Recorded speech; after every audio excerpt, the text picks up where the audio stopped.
are filling in the Francis Sweeney Gymnasium on the campus of Waterford High School. The 2015 ECC Boys Championship is everything we were hoping for. Welcome to Game Day, live on theday.com. I'm Casey O'Neill, along with Mike Guerrera. And Mike, ask and ye shall receive.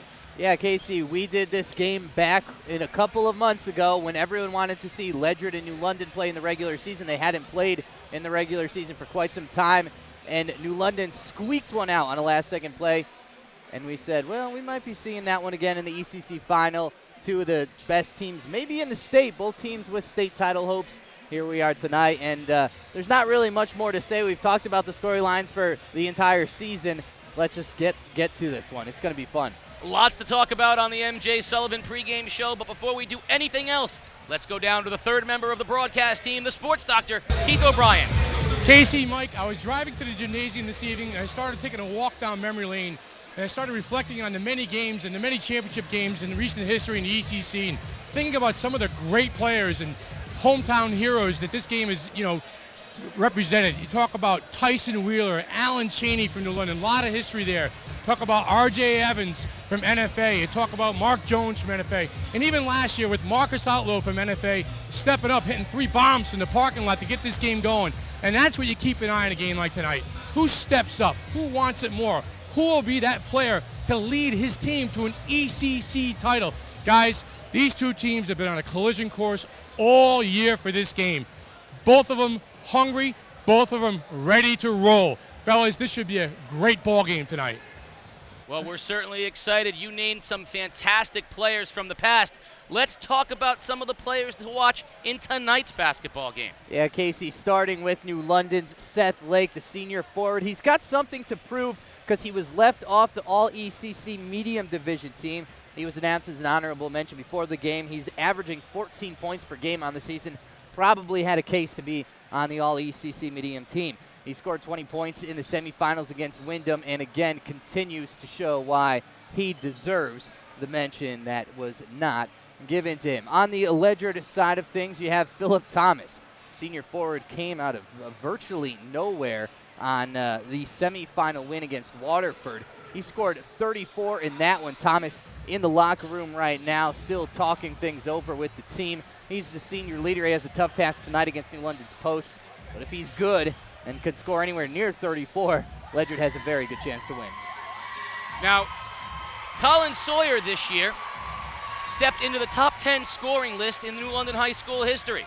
He broke 1,000 points and is the leading scorer on an undefeated New London team. I sat down with both he and Coach Craig Parker and asked him the question, are you the man? How much time do you spend in the gym?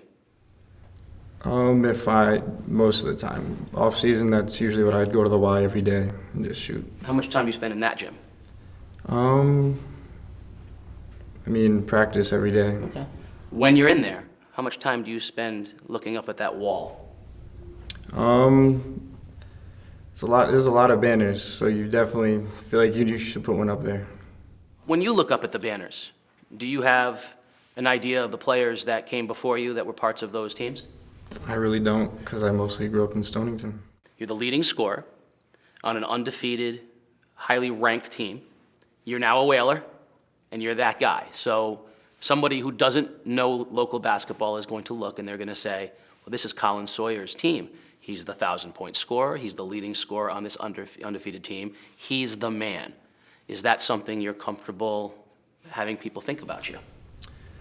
I'm definitely comfortable with that because I've been face guarded and denied the ball all season. And if all they do is worry about me, they're going to underestimate the rest of the team. And that'll leave other people open. Do you think that someday we can see a banner on the wall and have people look up and say, well, that was Colin Sawyer's team? Yeah, it's definitely a possibility for this year's team. You know how it is, Case. It takes a lot of luck. It takes just a lot of intangibles to win a state championship. But yeah, it's definitely within our grasp to be able to accomplish that. When you look up there, and I'll tell you some of the names that I think of. I see Gary Lancaster, and I see Tyson Wheeler, and I see Chris Dunn. What qualities does Colin have that those kids that won those banners had? Colin has probably a better quality than any of those kids as far as just being a pure scorer. I mean, I've come to believe that Colin might be the purest scorer, shooter that I've experienced at New London, going back many years. When he releases a ball, his range. As Isaiah Curtis was a great scorer for us, but I think Colin's range is definitely deeper than his and more accurate from a deeper range. And so Colin has that over all the former players as far as being a scorer. You see the New London High School Whalers warming up for their showdown with Ledyard tonight. There is Colin Sawyer, and he's going to have to help be the man tonight. We'll talk more about him. Ledyard, the game, everything we wanted. You're watching Game Day live on theday.com. From a pure basketball standpoint, where is Ledyard basketball right now? Oh, well, actually, we'll find out Friday night if we're on. From a pure basketball standpoint, where is Ledyard basketball right now? Oh, well, actually, we'll find out Friday night if we're on top or we're second fiddle. You came here to Ledyard fully believing that you could turn this into a basketball program that could succeed. You've started to do that. Is the ECC championship a sort of turning point for the Ledyard High School basketball program?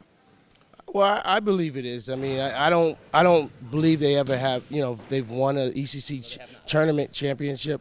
So this would be great, not just for me, but for the senior class and every member of this team, and even the past players that I've coached since I've been here. So, I mean, we're all like a family. Once you're a colonel under my watch, we're all family. So it would be huge for the whole Ledyard family that we have. Now, do you think now Friday night can be about basketball and not about the fact that it's New London? Do you think Friday night can be about this is a team that beat you earlier in the season and the best team in the conference, so you guys need to climb that hurdle? Can it be, in other words, can it be just about the game and not about the storylines? Do I think it can? Yes. Will it be? Probably not, because I think everybody, not including the fans, there's going to be over thousands of people there, plus everybody on the team. Like, I think everybody gets caught up in it, but once it comes down to it and tip-off comes, I think everybody just knows it's just basketball. From a player standpoint, how do you plan on going into a game as big as this off of what's already happened? How do you stay focused? You're an emotional player, but you always seem to be under control. How do you manage that in a game of this magnitude on Friday? Like you said, I'm sort of the veteran on this team, so like when I need to help I know I need to help my teammates more than I need to help myself. So like I just try to bring them together and like keep them calm and keep them knowing like that this is just a basketball game. It's not a 5-on-5 brawl. Like we just need to do what we need to do, worry about us, and don't do anything too overboard. One message that you're going to tell your team tomorrow at practice. That's a secret. Yeah, I tried. A capacity crowd here tonight at Waterford High School, where the New London High School Whalers, the #1 seed, the Ledyard Colonels, the #2 seed. We've talked about it. Everyone's waiting for it. There's Coach Craig Parker. You heard Coach Dave Cornish of the Colonels say he wasn't going to give away any of the secrets. All of the fans tonight, they want to see it once again. And when we come back, we'll talk about the matchup. For now, you're watching Game Day live on theday.com. Thank you for putting MJ Sullivan Hyundai in the top 15 in the country. We've just been notified that we have won the Hyundai President's Award. We rank in the top 15 dealers nationwide for customer satisfaction, and we're the only dealer in Connecticut to win this award. Consider this, a good deal is not price alone, but it's the service you receive during and after the sale, and that's been the driving force of MJ Sullivan's for nearly 30 years. So come to the MJ Sullivan Automotive Corner in New London or at mjsullivanauto.com, and I personally guarantee you'll be satisfied. We all had one vision, and that was to bring the best cancer care to this area. The #1 thing that we wanted was privacy. We wanted more lighting, enough room for our guests and our caregivers, a common area if you want to socialize. I still get emotional every time I walk into an infusion room. It's so bright and it's so cheerful. It's just amazing to know that I had part in designing the building. You're watching Game Day live on theday.com, the MJ Sullivan pregame show. And Mike, thoughts on the matchup? Yeah, Casey, it's kind of funny looking around the gym right now. The only people that seem calm are the guys on the court. New London and Ledyard both kind of have a steely calm to them right now that no one else does. You feel the tension. Everyone's on the edge of the seat. They really want to see this game. You and I are you can feel the music shaking us in our seats. Keith was talking about it in his little segment early on, that there's so much energy, there's so much anticipation with this game, and this is the one that people want to see. But the players seem ready, and we'll see how ready they are when they come back. We'll be back in 30 seconds. You're watching Game Day on theday.com. At Ledyard High School, we are athletes and fans. We are musicians. We are home to an agri-science and technology center. We offer opportunities to earn college credit. We have 3 student publications and nearly 4 dozen extracurricular clubs. We're inclusive. We're compassionate. We're committed to excellence. We are 12 towns, 4 grades, 1 identity. The following is a presentation of The Day.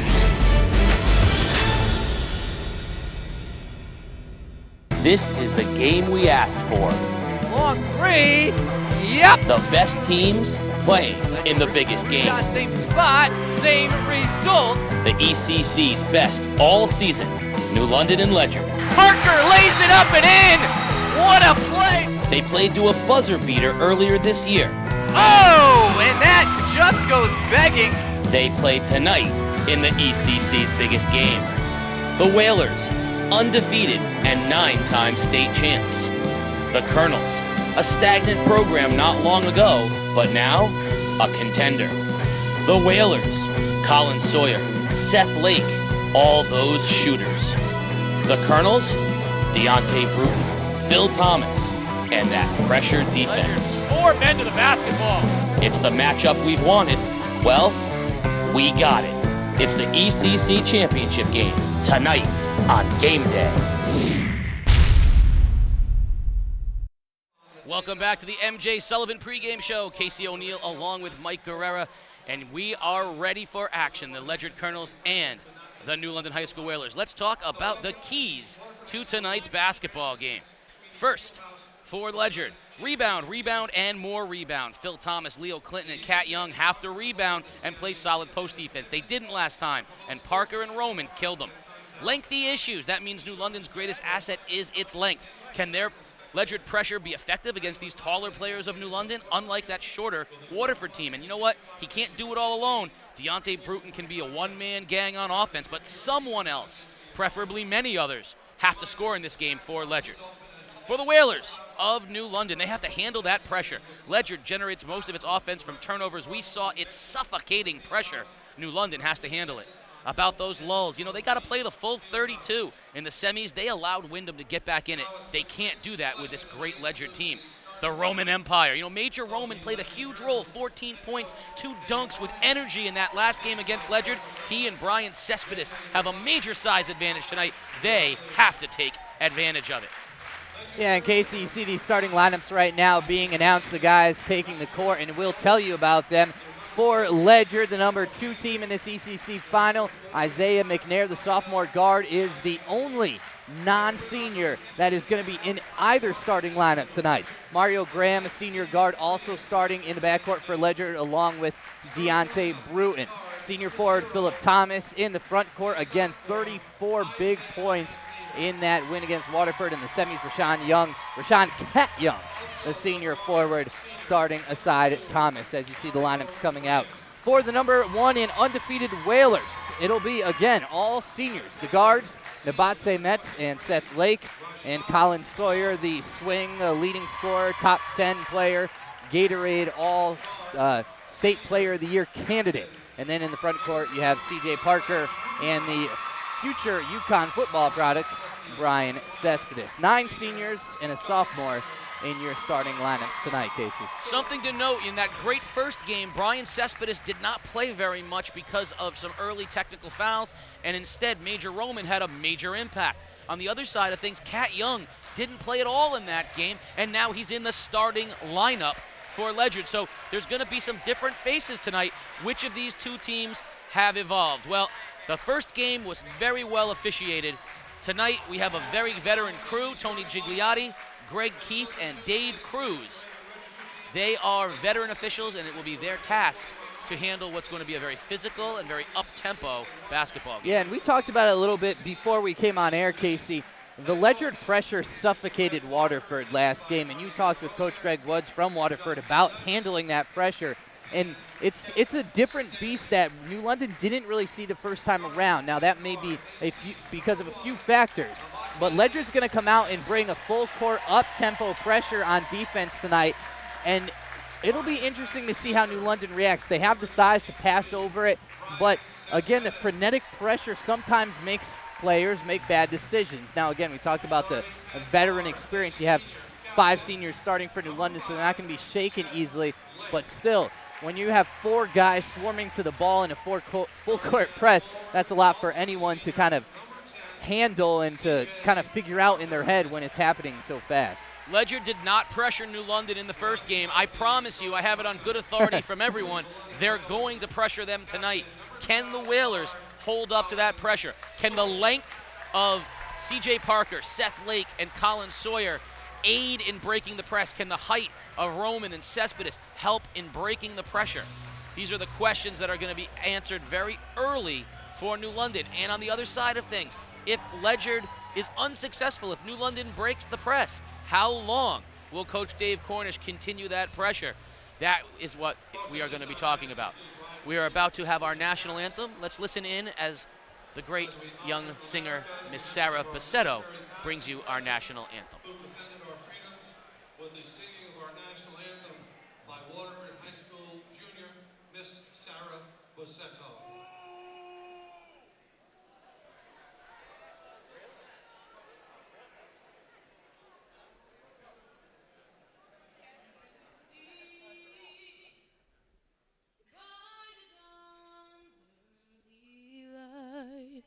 What so proudly we held at the twilight's last gleaming, whose broad stripes and bright stars through the perilous fight o'er the ramparts we watched were so gallantly streaming.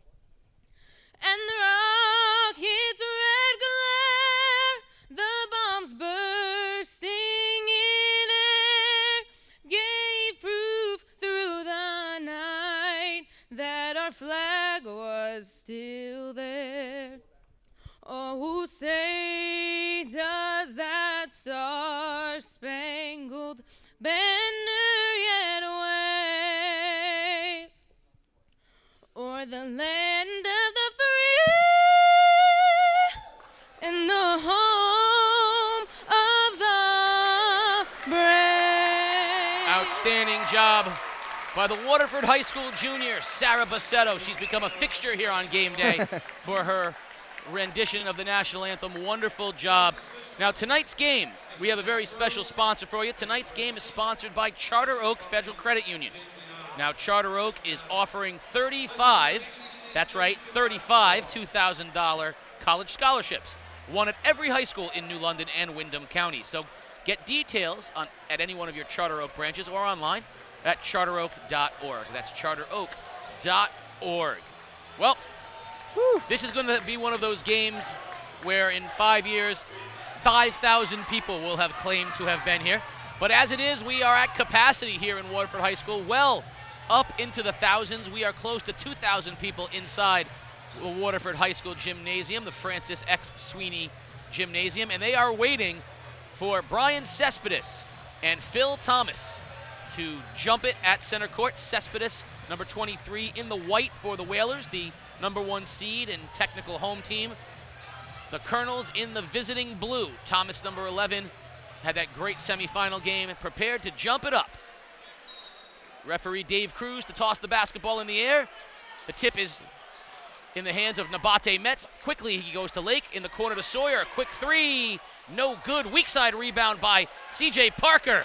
And That's the way you don't allow pressure. You break it quickly and get a shot off. 2-0 New London. Yeah, one thing Waterford just didn't have that New London is the physicality down low. You have the size, but the strength of Brian Cespedes and C.J. Parker, and even a guy like Seth Lake and Sawyer who can really take it hard to the basket and rebound as good as any guard or forward really on the court. New London in a matchup zone to begin with. Three-pointer by Bruton, no good, long iron. Rebound loose. Thomas tried to save it, and he does off of Parker. Nice hustle play by Phil Thomas, the senior leader for Ledyard. It'll stay Ledyard basketball. I think you're going to see Bruton try to shine a little bit more tonight. We saw him take a little bit of a backseat role last game, more of a facilitator, but we saw in the first game he was really offensive, a guy that led this team, and I think he's going to need to score high teens, maybe 20s for them to win this game tonight. Mets harassing Cat Young. Again, New London in a matchup zone. They went man-to-man against Wyndham. This matchup zone is something that they like to utilize against a team like Ledyard, where their length on the perimeter can really aid, and they don't let Bruton penetrate. Young, no good. Thomas hustling for the basketball again. This time, he saves it off the leg of Nabate Metz twice now. Phil Thomas has kept a possession alive for the Colonels. Yeah, we're seeing the energy of Phil Thomas. He talked about it in the interview you had with him in the pregame.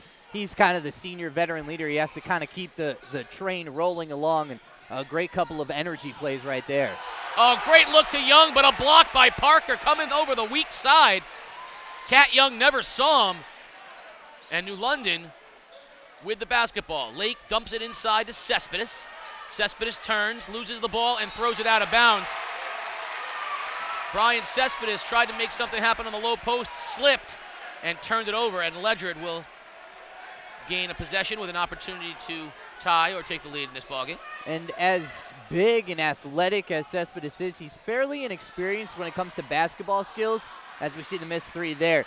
So he's going to help you a lot on the rebound defensively and offensively, but his post game is not that well oiled yet.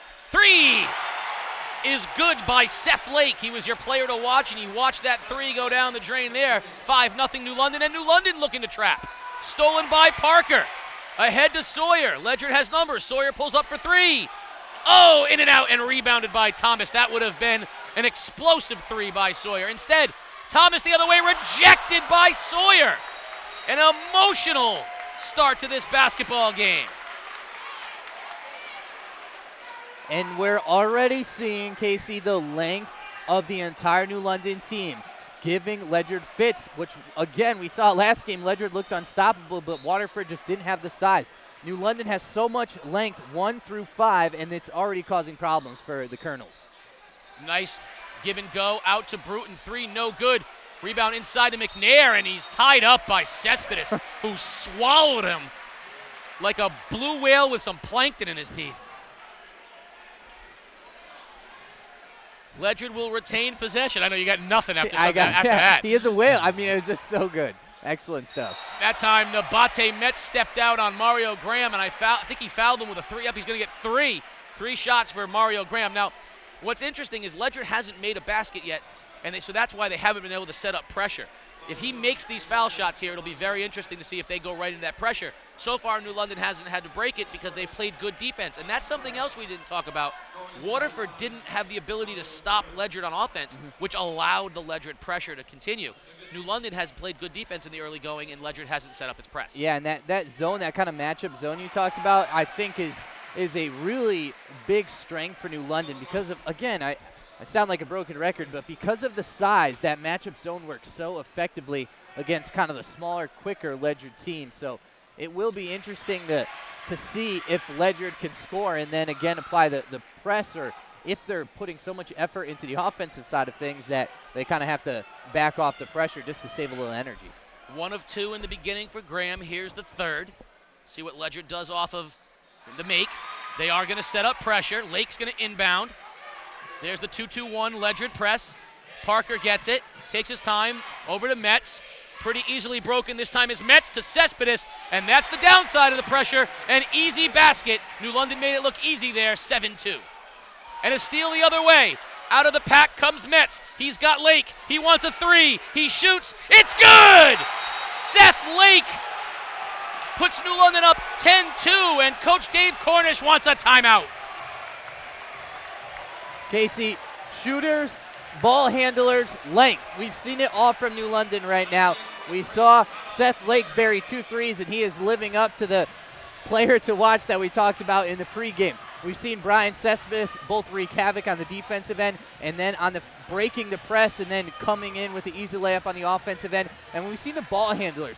Nabate Metz is such a good ball handler. It sometimes goes unnoticed because his role on this team is somewhat diminished, but he is so very good at kind of dribbling through pressure, and we've seen him do it early on. Let's find out what we're hearing on the sidelines. Keith O'Brien, what do you got? Listen, Casey, Mike, it's very important that Ledyard's defense recognizes the shooters of New London. You've got Seth Lake with 2 threes. Sawyer had a clean look from the top of the key.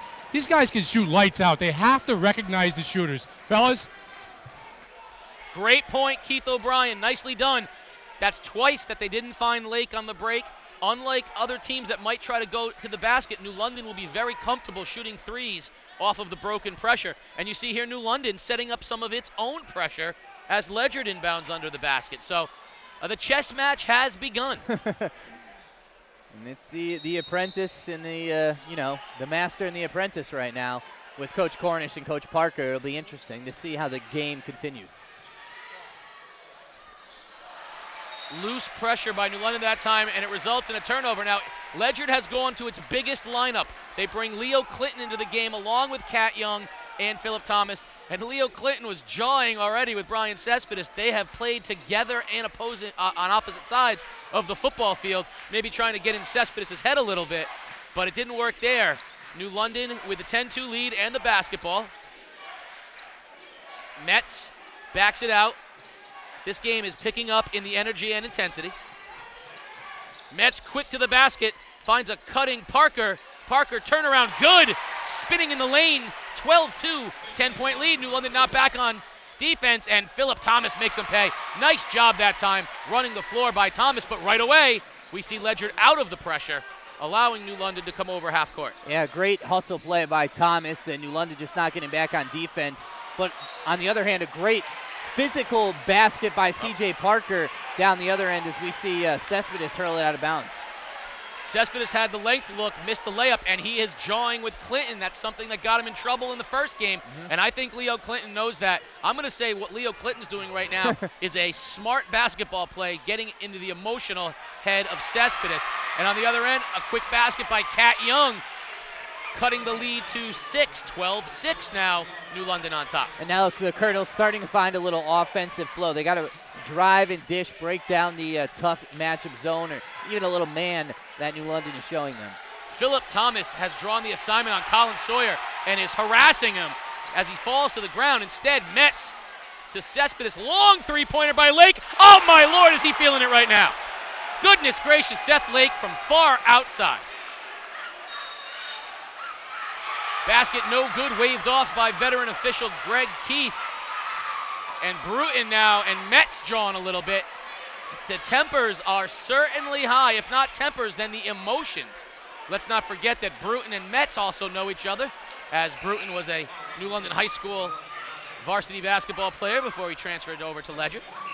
And a lot of these kids know each other. Yeah, you're seeing guys getting into each other. You saw Colin Sawyer, and you mentioned it, Philip Thomas really getting into each other. I love that defensive matchup by Coach Cornish. Philip Thomas is your longest guy, and he's as athletic as Sawyer, so he can keep up with him. I think that's a great move. It'll be interesting to see how Sawyer handles that, or if a guy like Seth Lake continues to just rain the threes. Both coaches making moves. Isaiah Campbell into the game for Ledyard, and they get Nabate Metz out of the game before tempers get too hot, and Eddie Gilbert's in to replace him. You see Cat Young, no good. Cespedes with the strong rebound for New London, and again, no Ledyard pressure. Lake now taking over some responsibilities. He's going to have Campbell guarding him. Lake takes Campbell, kicks it out to Gilbert. Gilbert three, air ball, loose ball. They're going to say it was on the... I think we're going to have a foul underneath. It looked like Sawyer was getting kind of bullied out of bounds on the rebound. It is going to be a Ledyard foul. Looks like they're going to call it on number 21, Cat Young, or Leo Clinton, rather. Leo Clinton gets the foul. And here's our first look at Major Roman. He's in the game replacing Cespedes. So the two kids for New London who were a little tempers flaring out of the game, on the bench, getting a little bit of time to get their emotions underneath. Gilbert, they're letting him shoot it, and he misses it again, but he was not afraid. That time Parker with a long rebound, and Gilbert will set up shop again for New London. They're going to let Eddie Gilbert shoot it.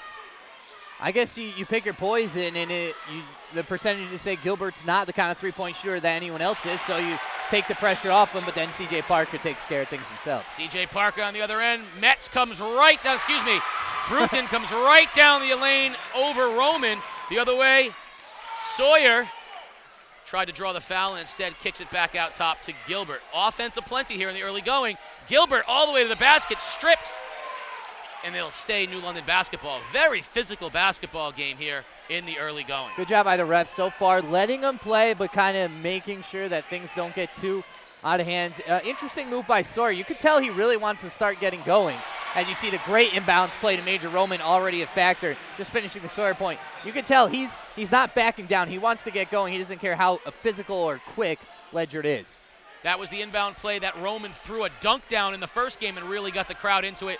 That time it was a little bit short of that, so he had to lay it in. Bruton comes back with a long three, no good. Sawyer running the break is hounded. He gives it to Lake. Lake with another really long three, no good this time.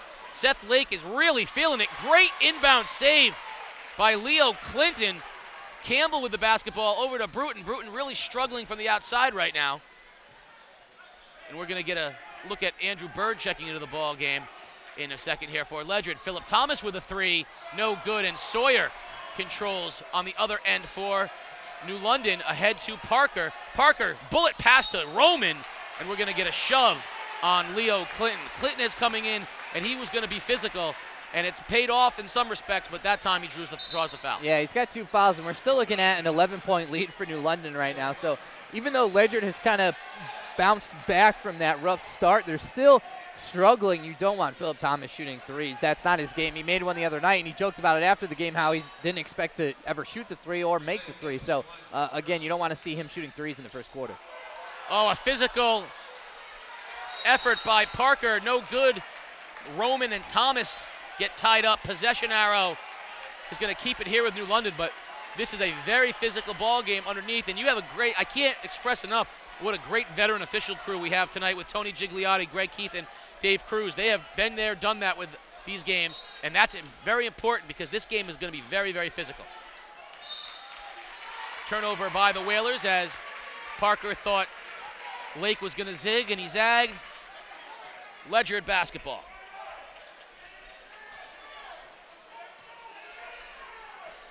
You're going to see Bruton playing off the ball a little bit now. That's where he thrives as a scorer. He can penetrate and play the one, but he can really light it up if he's playing the two and has a little space to kind of create off a screen or off the ball. It should be noted with Gilbert in the game for Metz, New London's length is even more considerable. They are an even longer team. Roman looked to get a piece of that time from Bruton. Instead, loose ball comes to Campbell, and he is swatted out of bounds by Major Roman. Roman is a definite shot blocker, probably the best shot blocker in the basketball game right now.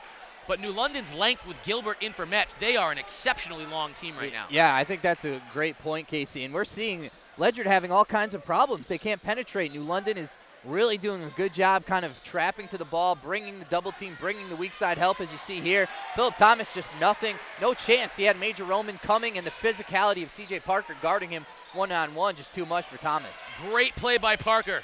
Spin by Lake, no good. Baseline rebound, Sawyer. Pump fake, strong up by Sawyer, no good. Roman with the follow, and it's good. And New London with its biggest lead, 13 points, 21-8.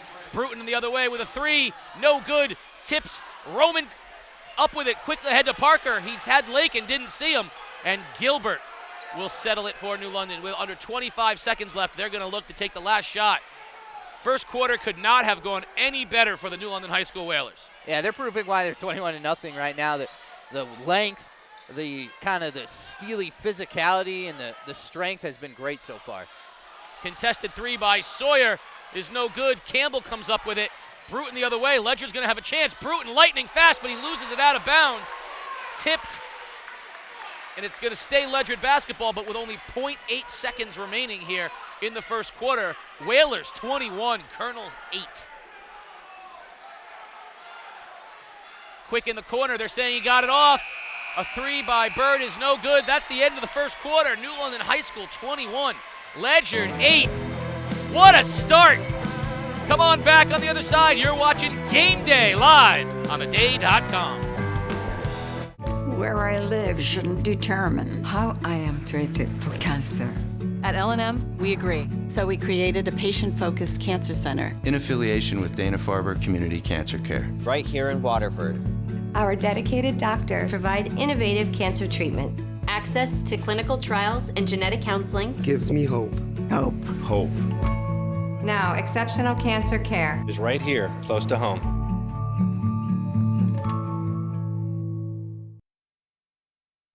Welcome back to Waterford High School. You see Coach Craig Parker talking to senior C.J. Parker, along with Major Roman. Seth Lake, the leading scorer. He's 3 for 4 on threes. He's got 9 for the Whalers, and they have a 21-8 lead. Let's find out what else is going on. Let's go to Keith O'Brien. Keith? Casey, Coach Dave Cornish is expressing run some offense. Don't just go down there and get wasted offensive possessions. Stick with it, run your offense, get some good, solid looks on the offensive end. That's Ledyard's trouble right now, guys. Nothing is coming easy for them on the offensive end.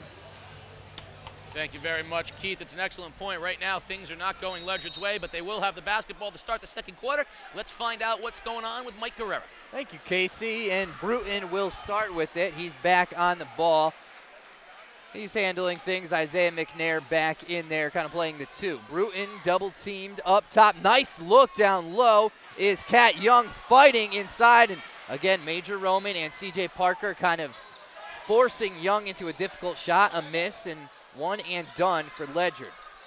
Two things here. Bruton recognizes that Gilbert is not the ball handler that Metz is, and he just hounded him into a 5-second call.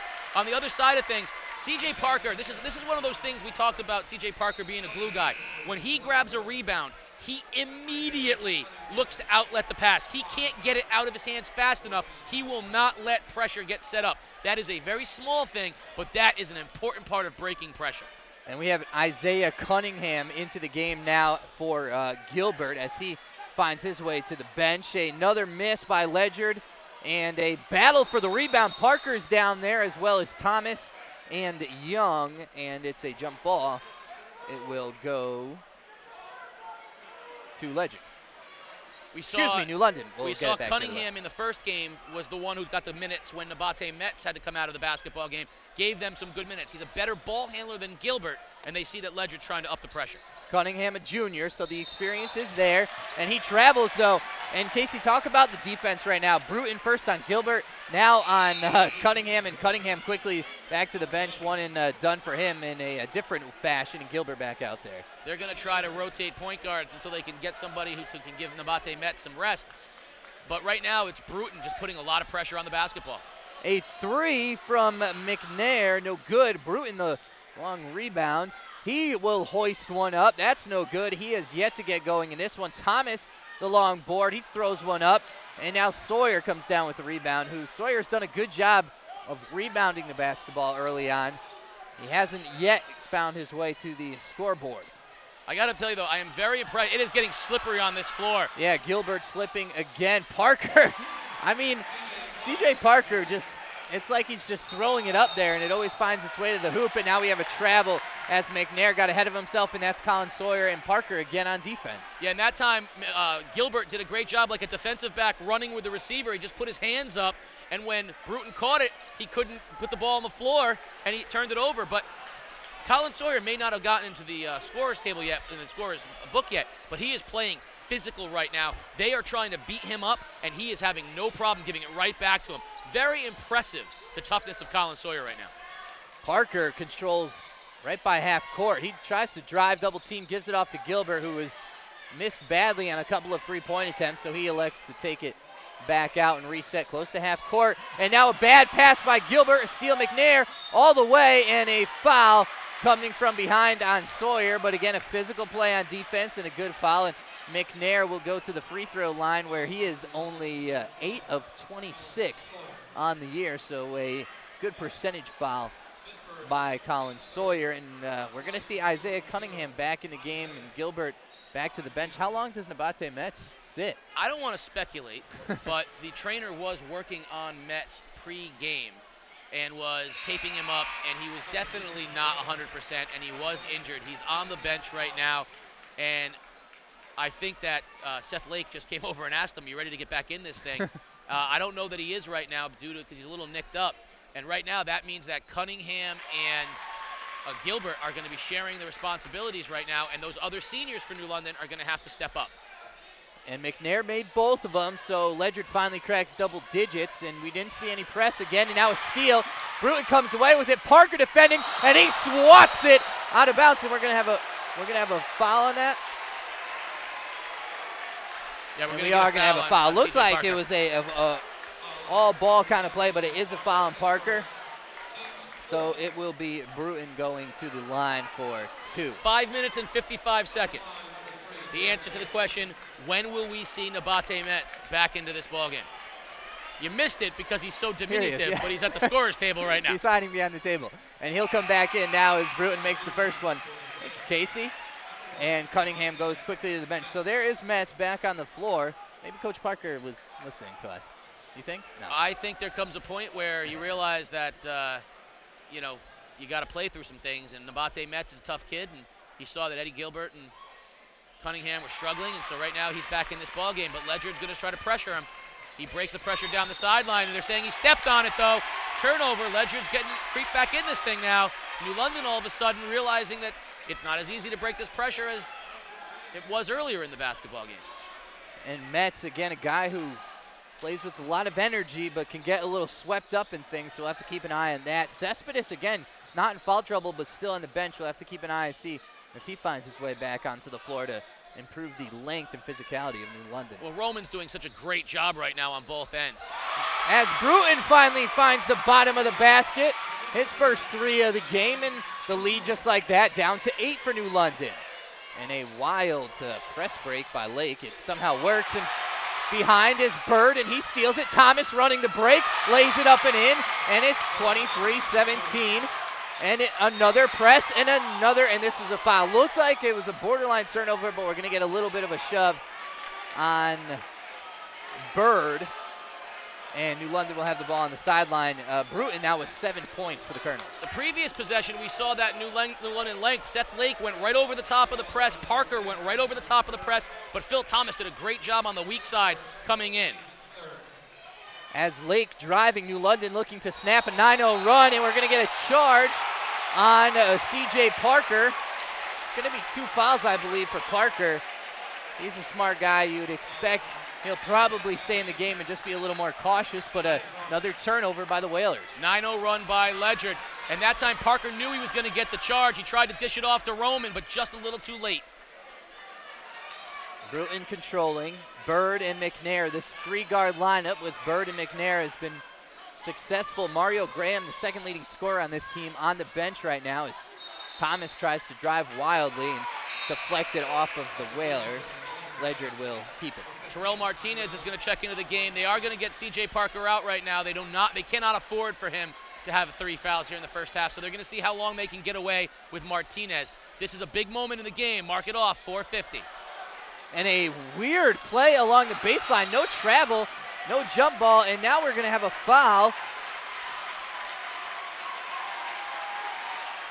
I believe the foul was on Sawyer. What happened there was the ball was loose. Sawyer had it, got basically tackled on the side. They said both players were going for the ball. Sawyer felt like he got assaulted, was looking for handcuffs and a police officer, but instead, no call by the officials, and both teams are hot. And we got a T now. Both Nabate Metz and Deontay Bruton, who, like you said, these guys came into New London High School as freshmen together.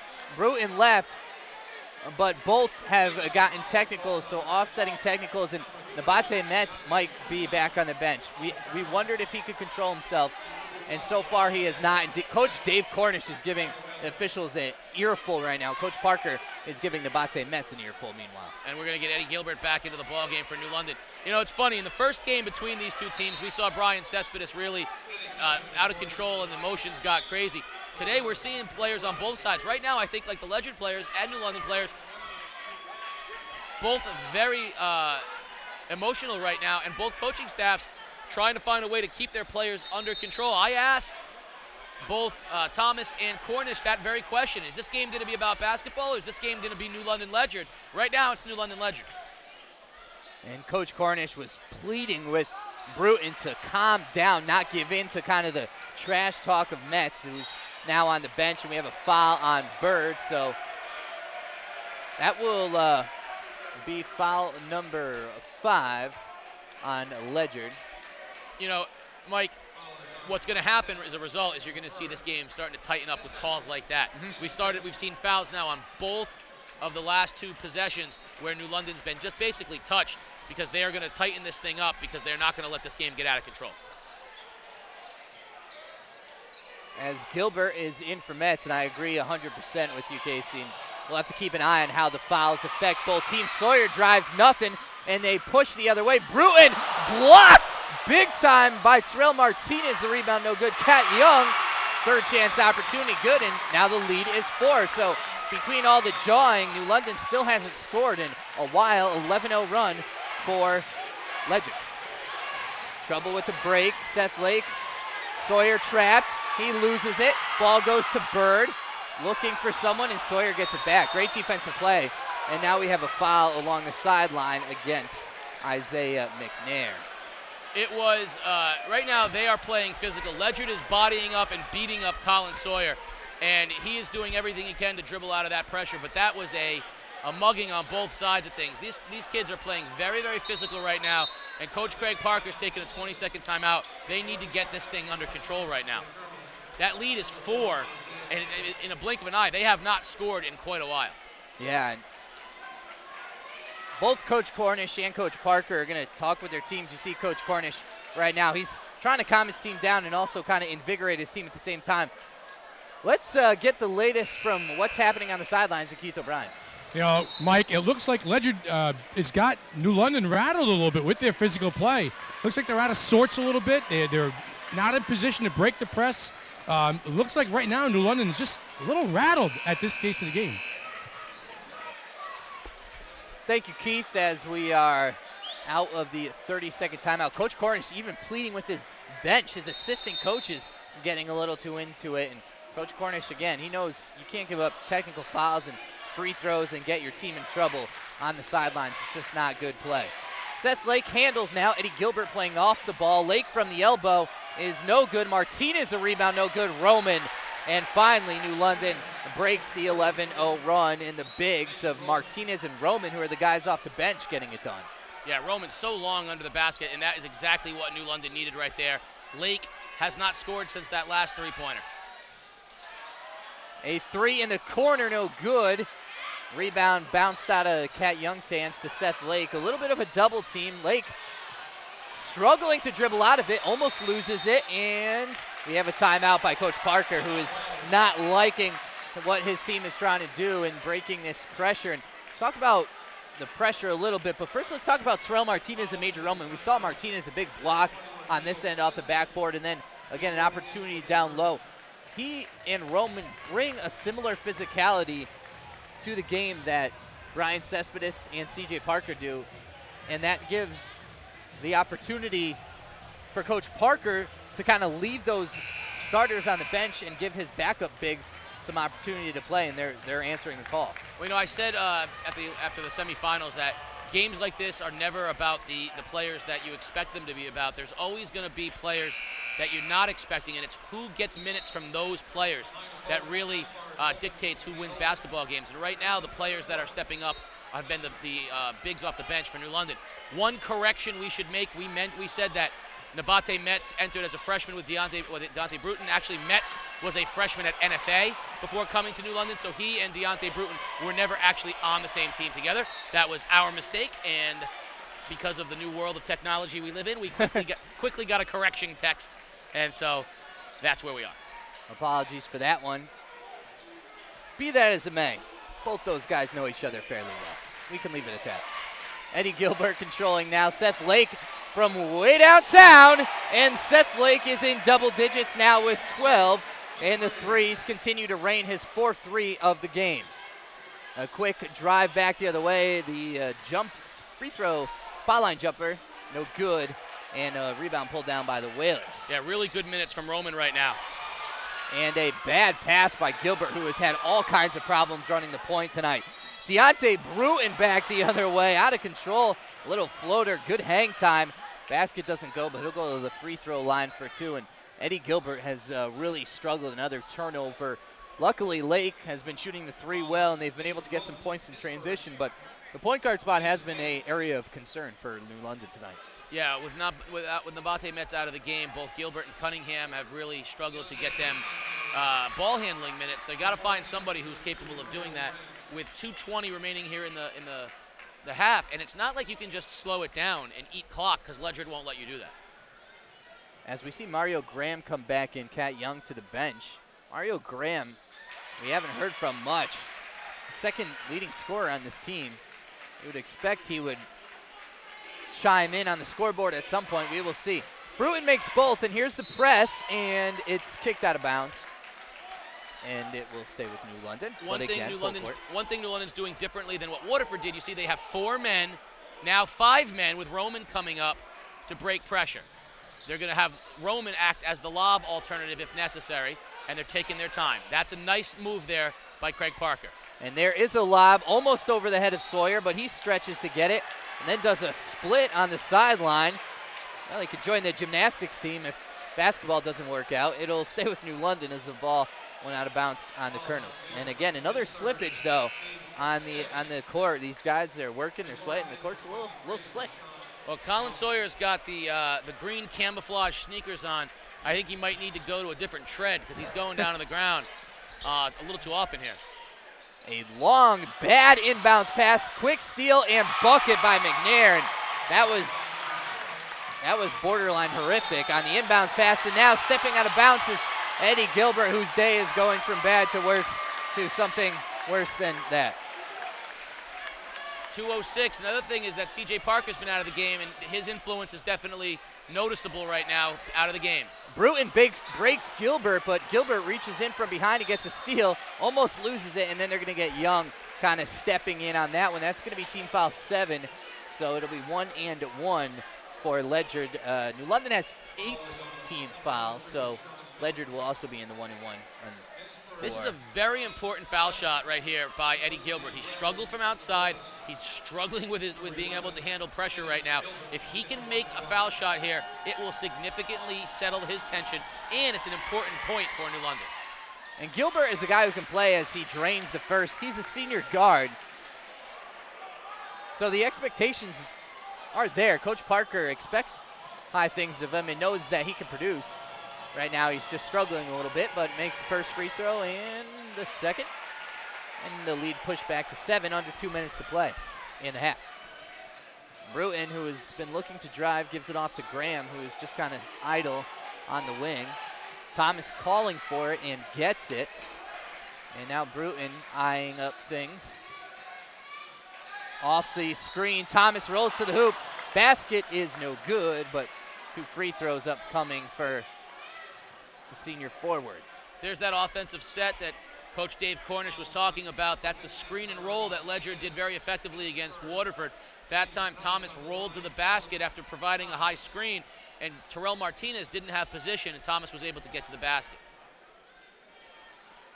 Thomas will look to cut the lead to 6 after that miss. 1:39 left. C.J. Parker, one of the key cogs of that starting lineup, the key cogs of this team, started off great. He is out of the game with a couple of fouls. Brian Cespedes has been out of the game since early on as the second goes down for Thomas. The lead is 6. And it's been New London leading throughout, but things have gotten closer lately. Sawyer trying to get involved. Still nothing for Sawyer. And quickly back the other way. Thomas cherry picking, and it pays off. 2 for him. The lead is 4. Yeah, I thought New London had a nice job breaking the pressure when they go up high, but that time Sawyer was not able to drain the 3, but there they are breaking pressure again, and that's Lake. And Martinez looking to Roman, no. Martinez gets it back up, and we're gonna have a travel. I'm not sure about that call. That ball was banged back to Martinez. I think that's a change of possession. He catches it, lands, and is able to go back up again. I think that just the pace of play that time got the officials off guard. Ledyard will take it, nevertheless, and Bruton down the other way, calling out the play, raising the pointer finger and the thumb. We have a minute to play here in the half. Ledyard looking to possibly tie this one before the locker room, maybe take a lead if things bounce their way. Thomas from the free throw line drives on Martinez. Nice give, and Sawyer from behind. He was all over Cat Young. That's a good foul. You know, Major Roman's a big factor, but he likes the blocks. He got him up in the air that time, and Philip Thomas did a nice job getting it over to into Cat Young. Colin Sawyer thought he got ball, but I think a good call that time. 44 seconds remaining. Free throws become important here down the stretch. Both teams in the bonus. 44 seconds is a lot of time. You can get some people to the line. Cat Young at the line. Back iron, no good. On the first one, Young on the season, not much on the free throw line, 8 of 12. So he wasn't there a lot, but had some success when he was. And we see a substitution as Henry Georges, another senior, comes into the game at the guard spot in the backcourt with Gilbert. He came in for Sawyer, who has a couple fouls.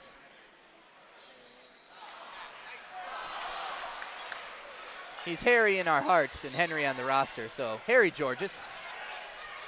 30-26 as Young misses them both, and New London looking to possibly hold for the final shot. Lake loses it to Young. Quickly McNair up and good, and the lead is 2. And this is what we saw from Waterford, the reverse last game. Quickly break. Martinez, not known for his ball handling skills, and a charge on Martinez. If he takes more than a couple of dribbles with the basketball, New London's probably not where they want to be. Well, they broke the press nicely, though. After all that craziness in the first quarter, we are staring at a brand new ball game here. We have a chance of being tied going into halftime. This game could get back to 0-0, essentially, as Ledyard looking to tie, possibly take a lead. Bruton almost traveled, no call. Rebound tipped after the miss. Thomas, last second shot is no good. So, New London clinging, and I cannot emphasize clinging enough, to a 2-point lead after one half of play in this ECC championship game. A frustrated Coach Parker giving it to the refs at the end of the half here. He'll talk briefly with our Keith O'Brien, I'm sure. Brief again, the word, and we will go down to Keith with Coach Parker. Keith? Coach, why were you guys so successful early breaking the press, and then they could give you trouble in the last 8-10 minutes or so? We didn't have the right guys on the floor. We're in foul trouble. Foul trouble? Okay, what's the message here at halftime with you guys? Just keep playing hard, win the game. All right. Coach Parker says foul trouble, not the right guys on the floor, but that pressure really rattled that team in the first half, fellas. Should be a great second half. And thank you, Keith. Coach Parker, a man of many words, but words of wisdom. Casey, I mean, he's right. Keep playing hard, win the game. That's the message in the locker room, right? You've been around the program, you know. I'm going to provide some translation for everybody. That's called a very angry, frustrated coach who wants to get in the locker room and calm his team down right now. So we got a lot to talk about. We got the entire second half ahead of us. So let's join the MJ Sullivan halftime show. And the MJ Sullivan halftime show. Why don't you join us on the other side for that? You're watching Game Day live on theday.com.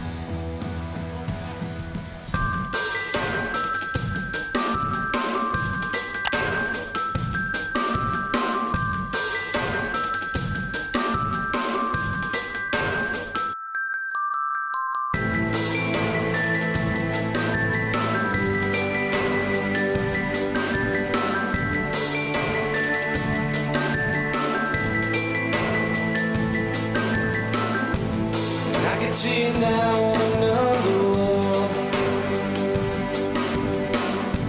The feels said I'm gonna breathe fast. And I can see now on another way. Oh, I feel the same.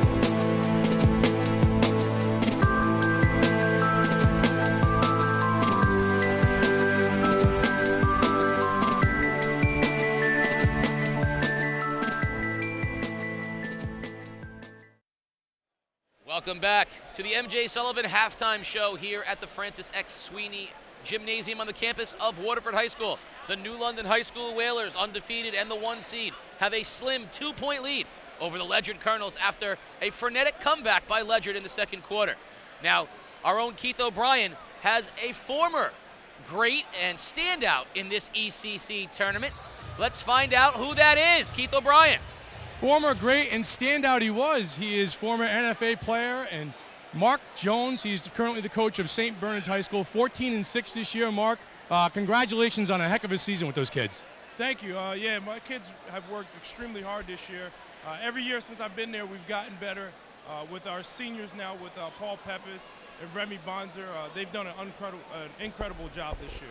You know, talk about your journey a little bit through basketball as well. I mean, you played at NFA, you played in big games like this, you played in state championship games, you went on to play at University of Dayton. If you guys don't know this or not, Mark was a sophomore and beat Dwayne Wade, and Marquette went on to play in the Final Four. Your journey through basketball has brought you full circle and back here to the ECC.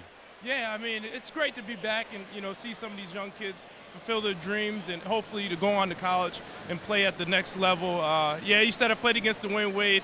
That's one of the highlights of, you know, playing college basketball.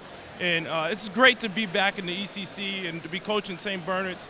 My brother actually played at St. Bernard's in the late 80s. So, you know, my first recollections of basketball came from playing at St. Bernard's and me being a little kid. So I've definitely come back full circle. Now, you've got some of your kids here watching tonight in attendance, and how important is it for them to see what's going on in this court tonight and what it takes to get to the next level in a championship game like this one? Oh, it's really big. You know, we've been doing it for the last, 3 years since I've been here. I encourage them to come out and see different games of this magnitude, because if you want to play in games of this magnitude, you got to, feel the energy of how it is and, how hard they have to play to get to this level. And, we have a great opportunity with the state tournament coming up. All right, good luck in the state tournament. Fellas, I was there that night at Central Connecticut State University when Mark Jones almost single-handedly won NFA state tournament against, was it Warren Harding that night? Yeah. And that was a great, great, great game. Mark, thanks for a few minutes, and thanks for coming out tonight. Oh, thank you for having me. Fellas, Mark Jones doing good work with St. Bernard's High School. All right, first of all, Keith, I was there that night, too. Second of all, of course I knew that he beat Dwayne Wade in the tournament. All of southeastern Connecticut was watching that game, following in the footsteps of Tyson Wheeler on the national stage of ECC guys pulling upsets. We got more of the MJ Sullivan halftime show coming up. Right after the break, you're watching Game Day live on theday.com. Thank you for putting MJ Sullivan Hyundai in the top 15 in the country. We've just been notified that we have won the Hyundai President's Award. We rank in the top 15 dealers nationwide for customer satisfaction, and we're the only dealer in Connecticut to win this award. Consider this: a good deal is not price alone, but it's the service you receive during and after the sale. And that's been the driving force of MJ Sullivan's for nearly 30 years. So come to the MJ Sullivan Automotive Corner in New London or at mjsullivanauto.com, and I personally guarantee you'll be satisfied. You're watching Game Day live on theday.com. This is the MJ Sullivan halftime show. That conversation right there is, so do you think Ledyard's going to keep pressing in the second half? Why, I do. Let's go for a burger afterwards. Well, we have got another guest down on the sidelines, a very important member of the southeastern Connecticut football community. Let's send it down to Keith O'Brien. He is Ledyard quarterback Ty Ebden, all area, all ECC, honorable mention in the state. Ty, you're rolling into your senior year this year with a lot of hardware and just a tremendous amount of success playing football at Ledyard High School. Yeah. I mean, Coach Butecore, he always has a great game plan going into games. We pass, we run, all even. Next year, we got most of the offensive line coming back. We lost JoJo Shoemaker, our all-state running back, almost got all-state for almost everything. We got Justin Carter, Luke Saccone coming back on the wideouts, and we're looking for a running back this year. So as junior quarterback to the team that got picked off in the state final, what's your mindset, after that game? What's your mindset coming into the offseason? Coming into the offseason, just work out, get as big as possible, keep my arm strength, make sure we're getting as many guys in the locker room and the weight room as we can, and train hard for St. Joe's week 1. There you go. How fun is this watching some of your former classmates or your classmates and your former football teammates out here playing for ECC state title right now? It's awesome. My man Leo, Deontay, Phillip, holding it down on defense, offense. They're showing what's up right now. It's a Ledyard community. Like you said, Coach Butecore is over there, Coach Cornish. All you guys support each other game in and game out. Coach Cornish, he's on the sideline every game for the football. Beauty Corps over here running the ECC tournaments for everybody, and everybody shows support for everybody in Ledyard. Listen, my last question for you is Super Bowl, Patriots, Saints. Would you run the ball at Marshawn Lynch or would you have thrown it?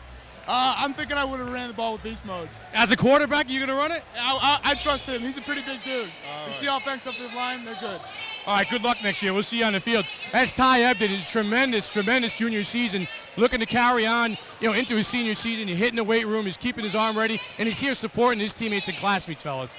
Thank you very much, Keith. And he's going to find out, along with the rest of this capacity crowd, who will emerge victorious here in the second half. New London with a slim 2-point lead, 30-28. We got to check in on the halftime stats and get ready for third quarter action. On the other side of the break, you're watching Game Day live on theday.com. At Ledyard High School, we are athletes and fans. We are musicians.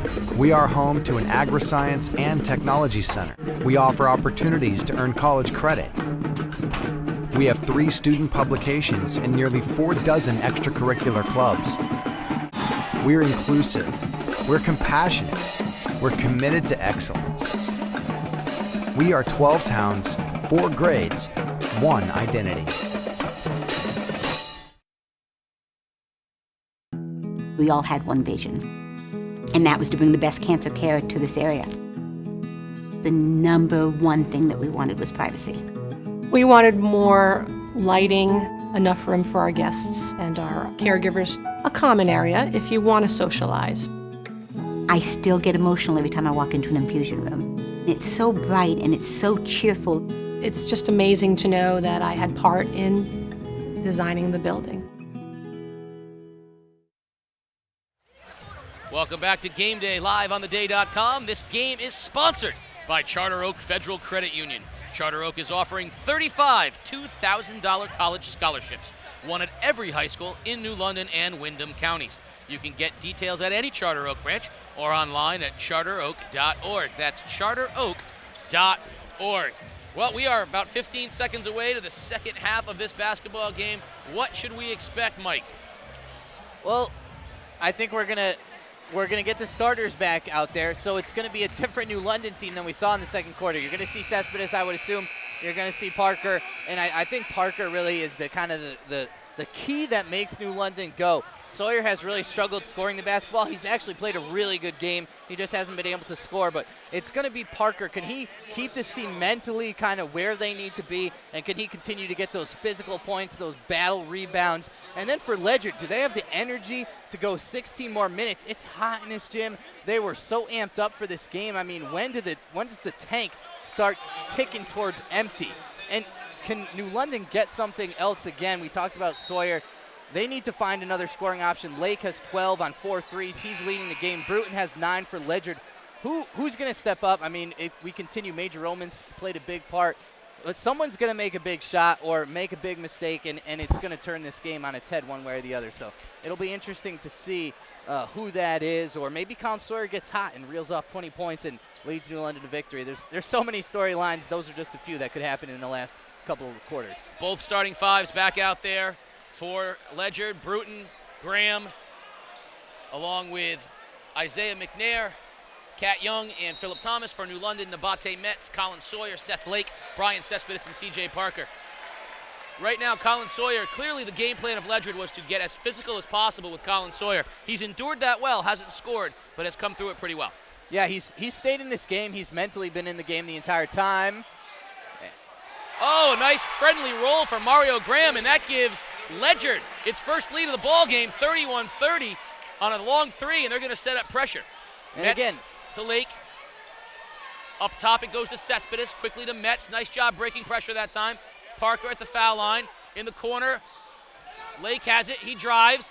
Little runner is no good, too strong, but there's Parker on the follow, and he's fouled. Immediately, a different-looking New London team with that starting five in there. Yeah, with Cespedes playing center field at half court, the press break was so easy. You saw Colin Sawyer snap a pass to Seth Lake, who then drove, and then C.J. Parker just in for the rebound. Just beautiful. And on the other side, we talked about Mario Graham. I mean, this guy's been invisible for the last couple of games, but he's one of the best scorers in the conference, and we saw it there. He can shoot the three. Can he start going, take some pressure off Bruton, and then really open up that Ledyard attack? C.J. Parker is a below 50% free throw shooter. He missed the first and the second. Ball tipped around, and out with it comes Bruton. He will run the break for Ledyard. Nice ball movement and misses the shot. Tip up, and Lake comes down with it for New London, and Ledyard backs out of the pressure. Lake looking to snap a pass, but thought wisely of it. Instead, pulls up for three. The ball was tipped and blocked by Graham. Cespedes comes down with it to Nabate Metz for three. No good. Ball is tipped, and out of it comes McNair. Bounce pass to Cat Young. Layup good. Ledyard with its biggest lead of three, and its only three-point lead of the game, 33-30. Great job running the floor by Young as we see another easy press break by New London. Sawyer still can't go, and great rebound by Parker. No good. Cespedes with the rebound. Blocked from behind by Graham, and he's right in the ear of Cespedes. A three from Bruton. Good! Ledyard on a quick 8-0 run. 36-30, and New London looking now with a tall, and there's a foul as they got physical with C.J. Parker, but New London, no answers right now. And you see Mario Graham, Coach Parker frustrated on the sidelines. That foul was on Mario Graham. He's clapping in the face of the New London players. Coach Cornish is getting into his players. Again, emotions immediately kind of getting high, getting heated. These guys have to be careful. They don't want to have any technicals. And after that really hot New London start, Casey, 28-7 run for Ledyard. So they have really turned down the gas and really shut New London down offensively. Nice job breaking pressure, but again, Graham, he thought he had all ball that time. Great job, they used Cespedes well. He found a cutting Parker, and Graham blocked it off the backboard, but they're gonna say some body. But you know what? That's not a bad move because C.J. Parker just missed his last two. He's a below 50% foul shooter. That's not a bad plan, getting him to the line. Yeah, Parker, not a good free throw shooter, and Graham almost had all ball, and there's many in the crowd that agree. Nevertheless, couple free throws, and again, Parker continues to struggle. Right now, New London has to stem the tide somehow. They need Colin Sawyer. I mean, this is when Colin Sawyer, I know he struggled, and I know they're really shutting him down, but if you're the best scorer on the floor or the second best scorer on the floor, you need to find a way to score. 0 for 4 is Parker on the last 4 free throws, and we're going to get a foul on New London on Nabate Metz, it looks like. He's saying my hands were in the air, but we're going to get a hold. You know, you're right about Sawyer. He did have an open look on the three. Missed it pretty badly for him. He's definitely got a little wear on him after this physical play. And we're going to see Eddie Gilbert back into the ball game, replacing Nabate Metz. And this was the lineup that New London struggled with a little bit last time that Metz was out of the ball game. Ledyard is playing with a lot of swag right now.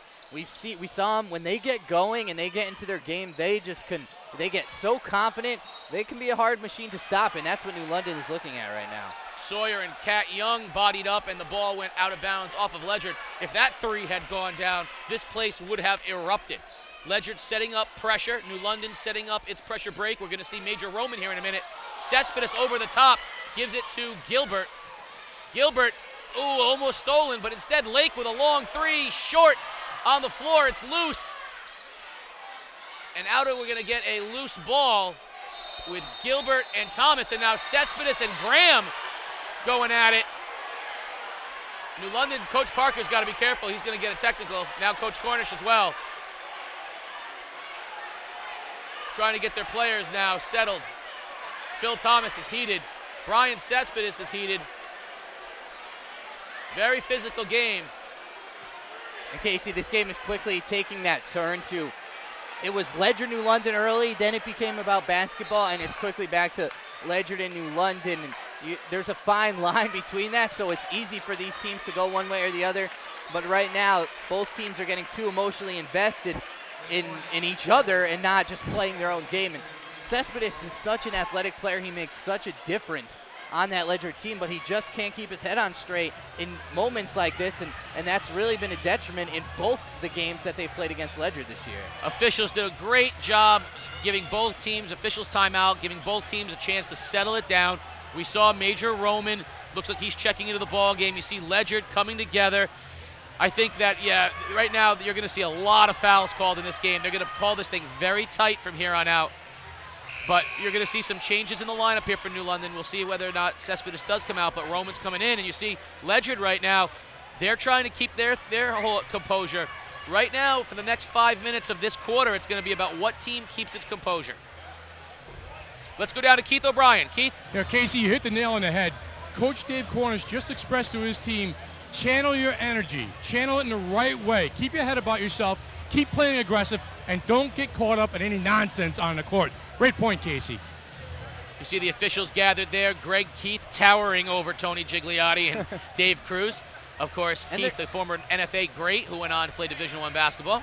And I think they're just kind of talking about how are they handling certain situations. What are they going to call? What are they not going to call? How are they going to let these teams play? Because you don't want to turn it into a game about the officials, and these guys have the experience that they know that. But now you see them talking with the coaches saying, look, this is what needs to happen. This is what needs to get done, or we're going to start calling every little ticky-tack foul, and you need to impart whatever wisdom the referees have to the coaches and to your players. And what's got to be frustrating for Coach Craig Parker right now is Brian Cespedes is a difference maker, but you can't have him on the floor if he is going to be so emotional that you could see technical fouls or a fight break out or him pushing people around. He's got to stay within himself. He's such an important player for them, and he can do such damage. You see right there, the two guys, they're so important, Metz and Cespedes, and for different reasons, they both are not on the floor right now. Major Roman gave him good minutes, but Cespedes has to, absolutely has to, find a way to keep himself under control so that he can be in this game. The crowd is, in fact, a sellout. 1,500 people here tonight. That's for the two-game total of 2,700, whether in the semifinals at Fitch and the finals here, 2,700. So what a great crowd. And we are, the officials checking with the scorers table right now, so we have our Keith O'Brien over there checking in with them, and we're going to go to Keith, and he's got the latest from what's going on at the table. Keith. We have a double technical foul on the floor. We have 23 in white and 2 in blue. Both got double technical fouls here on the floor. Both benches have been warned. Watch the chippiness. Keep the stuff down. You know, just channel your energy out here. This game could be called very tightly from here on out. And that is Cespedes with the New London technical and Graham with the Ledyard technical. And Cespedes putting the warm-ups on, as you see there in the bottom right corner of your screen. Take this opportunity to say what a great job we have with, opportunity to have Keith O'Brien to be able to be down there, get this stuff in game. It's a fantastic addition to the game day crew. And you see right there, Colin Sawyer, who has not scored tonight, missing the first chance from the line. This is an 87% foul shooter, and he is definitely showing the wear of having gotten beat up a little bit tonight on the side of Ledyard. Finally, Sawyer on the scoreboard with a point there. Maybe a little sigh of relief for him. Only 28 below his average. New London with the basketball, down 5. Inbounding the ball will be Parker. Eddie Gilbert is back in the game as the point guard for New London. I think Sawyer needs to start running the point a little bit too. He's a good ball handler. He's got the size, and he's got the veteran ability. Weak pass by Gilbert, but Sawyer comes out with it to the lane. Nice drive, and there you go. Colin Sawyer is going to try to start, asserting himself here, and I think ball handling is a way for him to do that. Cutting the lead to 3. No, that was a great drive right there, and that's what he's got to do. He needs to be the aggressive. Quickness and use the jump shooting ability to kind of get the defense on their heels and then drive on them. On the other side of things, this is the long New London team. They're now in a different matchup zone look. They have to use that length. They have to get some stops here against that Ledyard offense. Coach Cornish about 5 steps onto the court right now. Thomas stripped by Lake. Up with it comes Major Roman, and out of the pack, Gilbert. Gilbert stops, launches a 3. That's not the shot that New London wants, but it's the result that they want. A 3 will tie this thing at 36. And Gilbert, like a little motioning, saying, come on, I can make these 3s. As you see quickly back the other way, Ledyard answers with 2, but Gilbert can make those shots, maybe not with the consistency that Sawyer or Lake can. New London can break the pressure. Lake and Parker are great at it. Roman on the other end with a dunk. And Bruton to the basket. They're going to call a foul. The foul is going to be called on number 11, Gilbert, with a push, and that's going to put Bruton at the line to shoot 2. But a great job. When Lake and Parker are both in the game, they do a great job breaking pressure. They release Roman. They're going to see plenty of those opportunities. I've really been impressed with Seth Lake. He's handled the pressure really well. He's done a lot of the ball handling for New London, and he's done a great job. I mean, he kept New London, or he got New London off to a good start with the threes early, but has also done a great job kind of handling some of the point guard duties. You got to wait. If you're New London, you got to find a way to get Lake some more threes and Sawyer to the basket. Ledyard's going to keep sending Bruton into the paint. He missed the first, made the second. Ledyard with a 1-point lead. Bruton's unguardable right now, Mike. Lob to Sawyer, ahead of the pack. They're trying to trap him on the sidelines. He slips again. Loose ball. Parker comes out with it, and it's going to end up being Ledyard basketball. Colin Sawyer is having a terrible time tonight staying on his feet. And Coach Parker is pleading with the officials, again, looking for some kind of foul, but not getting anything. And here's Bruton. And Bruton's really been unstoppable on the drive, as we see again, the drive and the dish and the easy bucket. He's been at will going into the paint against the bigger New London players tonight and having loads of success. Long pass to Roman, and we're going to get a foul on Cat Young.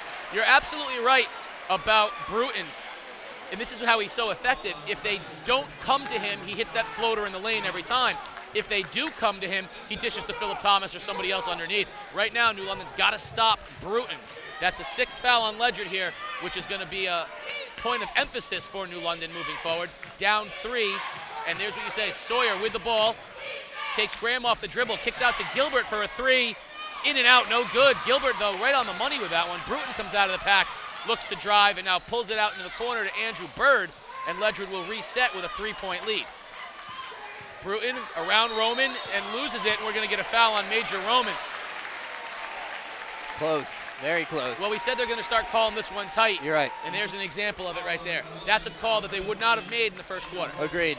That's a great point, Casey. Yeah, that a close foul. Roman a little too much of the hand. I mean, they had the triple team around Bruton. He had nowhere to go, but Roman just kind of a little bit of a shove.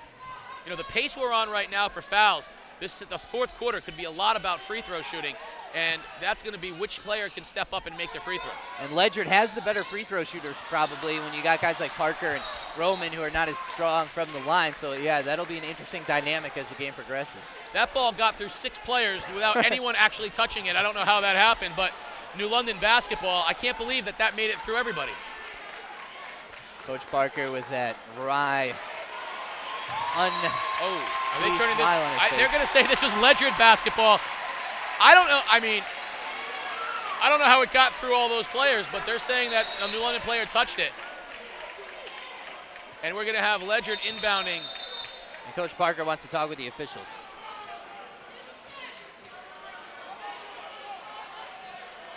They just want an explanation right now. That's what the New London coaches are looking for. The explanation is, your guy touched it.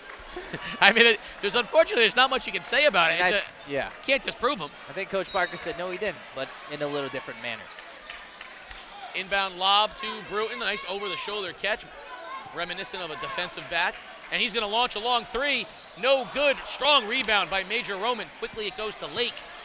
Bruton from long range. Roman, such a presence with that long reach.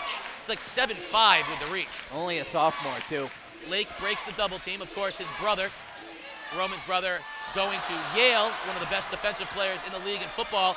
Nice look that time, and Roman follows up his own miss. Good job by Parker getting it to him. 41-40 Ledyard. Bruton comes the other way through everybody. Slicing to the basket, Deontay Bruton is taking over the third quarter for Ledyard. 17 for Bruton, Roman with 10 for New London. Gilbert to Lake. Lake finds Parker underneath. Parker draws contact and the foul. What a heady play by C.J. Parker. Great use of his body, controlling himself in the air with an opportunity to tie this thing. If he can do the thing he struggles the most at, which is make a foul shot. Initiated that contact? And we have 10 points now for Parker. He's looking to make it 11. Lake still leads with 12, but he hasn't scored since the first half. It's really been Roman and Parker here in the second half with a little bit of a Gilbert sprinkled in. Bad miss by Parker. The other way, Bruton, stutter step, dipsy-do, and 2. Just like that, Bruton right now is unstoppable. Bruton now with 19 points, and again, like you said, No seemingly end in sight. Lake with a long three is good. That gets him back in at 45-45 and a quick timeout from New London. New London did a great job breaking the press, and just like we saw in the first half, they went back outside to Seth Lake, and he shot that one from right here on the scorer's table. I could have gotten a piece of it. Seth Lake has been really, really good tonight. We talked about, I mean, he was one of the players to watch because he got left off the all-ECC medium team, and he has shown why he should have been on that first team. He has been absolutely great tonight, 15 points, all of those on threes, but the three just is such a lift, and he's given New London a lift when they've needed one, and right there, I mean, he's shooting them from the parking lot. I know that's the cliche saying, but he is a few steps behind the line and shooting them with confidence right now, and that's what you would expect from Sawyer, but Lake is really showing why he's as good as anyone at scoring on this team. And let's get the latest during the timeout from Keith O'Brien. Keith. About how to keep Bruton from getting to the rim, setting up a defensive strategy, how to cut him off before he gets to the rim. Last 5 or 6 times down, it was too easy. So after the big three, Greg Parker sets his defense, fellas. Looking for a big stop here this time down the floor. Great point. Thanks again, Keith. All good stuff coming from the sidelines tonight. That's a really smart timeout from a veteran coach who's won a lot of games, because it's not enough to get this thing tied. They need to find a way to get Deontay Bruton from getting in the lane every time. And I think this is the lineup New London's going to go with for a little while now. It's been really working with them. They've been keeping their heads about them. Cespedes and Metz were really throwing off kind of the chemistry, just getting too much into the jawing game. And you've seen Ledyard calm down too when Cespedes and Metz went out, as we see another New London steal. Slip that time. Oh, how did that not go down for Sawyer? When it's not going down, it's not going down. Bruton comes the other way to Thomas, gets Roman in the air. Nice job on the little pump fake that time by Phil Thomas. And Ledyard back on top, 47-45. You saw Thomas motioning afterwards. He wanted to and one on that. No such luck. As Bird almost comes away with the steal, and Lake gets it back and then slips and steps out of bounds, and Ledyard will take it. A lot of things going on there. Lake with a lazy pass that was intercepted, then he stole it back, and he slipped on the sideline. It is definitely damp here on the court, and we are 1:42 remaining in the third, and a lot of players have slipped on that sideline. I think they're looking for some moisture over there right now as well. I think it's the guy with a Gatorade in the front row that's causing all the problems. And they're going to get the maintenance crew out there to get a moist spot off. So, and the maintenance crew are the assistant coach of the Ledyard team. That's it's right, Ledyard. Ledyard can do. Listen, Ledyard can do it all, including cleaning up. That's what they learn in the ag school. They're literally mopping the floor with. No, that's a nice job. That's a nice job right there by the Ledyard assistant. With Waterford paper towels, right? Because here comes the mop from the Waterford sideline. The Ledyard assistant said, "I've already got this." Nice job by the Ledyard assistant. You see Brian Cespedes and Nabate Metz, two of New London starters not into the ball game. That was J.J. Jablonski who took care of that water spot. Nice job, J.J. It's actually Cunningham, seemingly dismayed at equal to Metz. Missed by Ledyard. New London comes out with it with an opportunity to tie. You can't make a mistake here on game day because everybody will call you on it. Everybody's watching.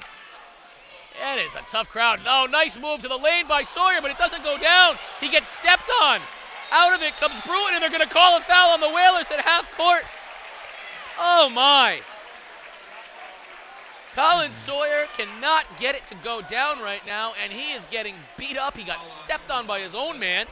And instead of a tie basketball game, Ledyard's going to have an opportunity to extend their 2-point lead. When it is not going down, it is not going down. We're going to hear from Colin Sawyer at some point in this game, but like you said right now, I mean, you got to think in his head, he's what can I do? I mean, he's done everything right. He's played a great game.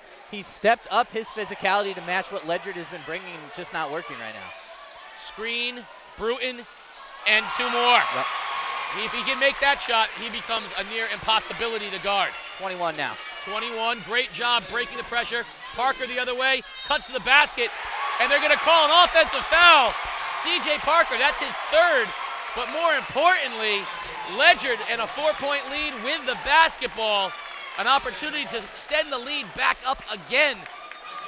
Parker so good at keeping his body under control, but that's twice tonight he's gotten called for offensive foul. Yeah, just a little too physical going to the basket. And if you're Coach Parker, you can't really do anything about it. You want your guys to be physical, and Good job by Cat Young drawing the charge.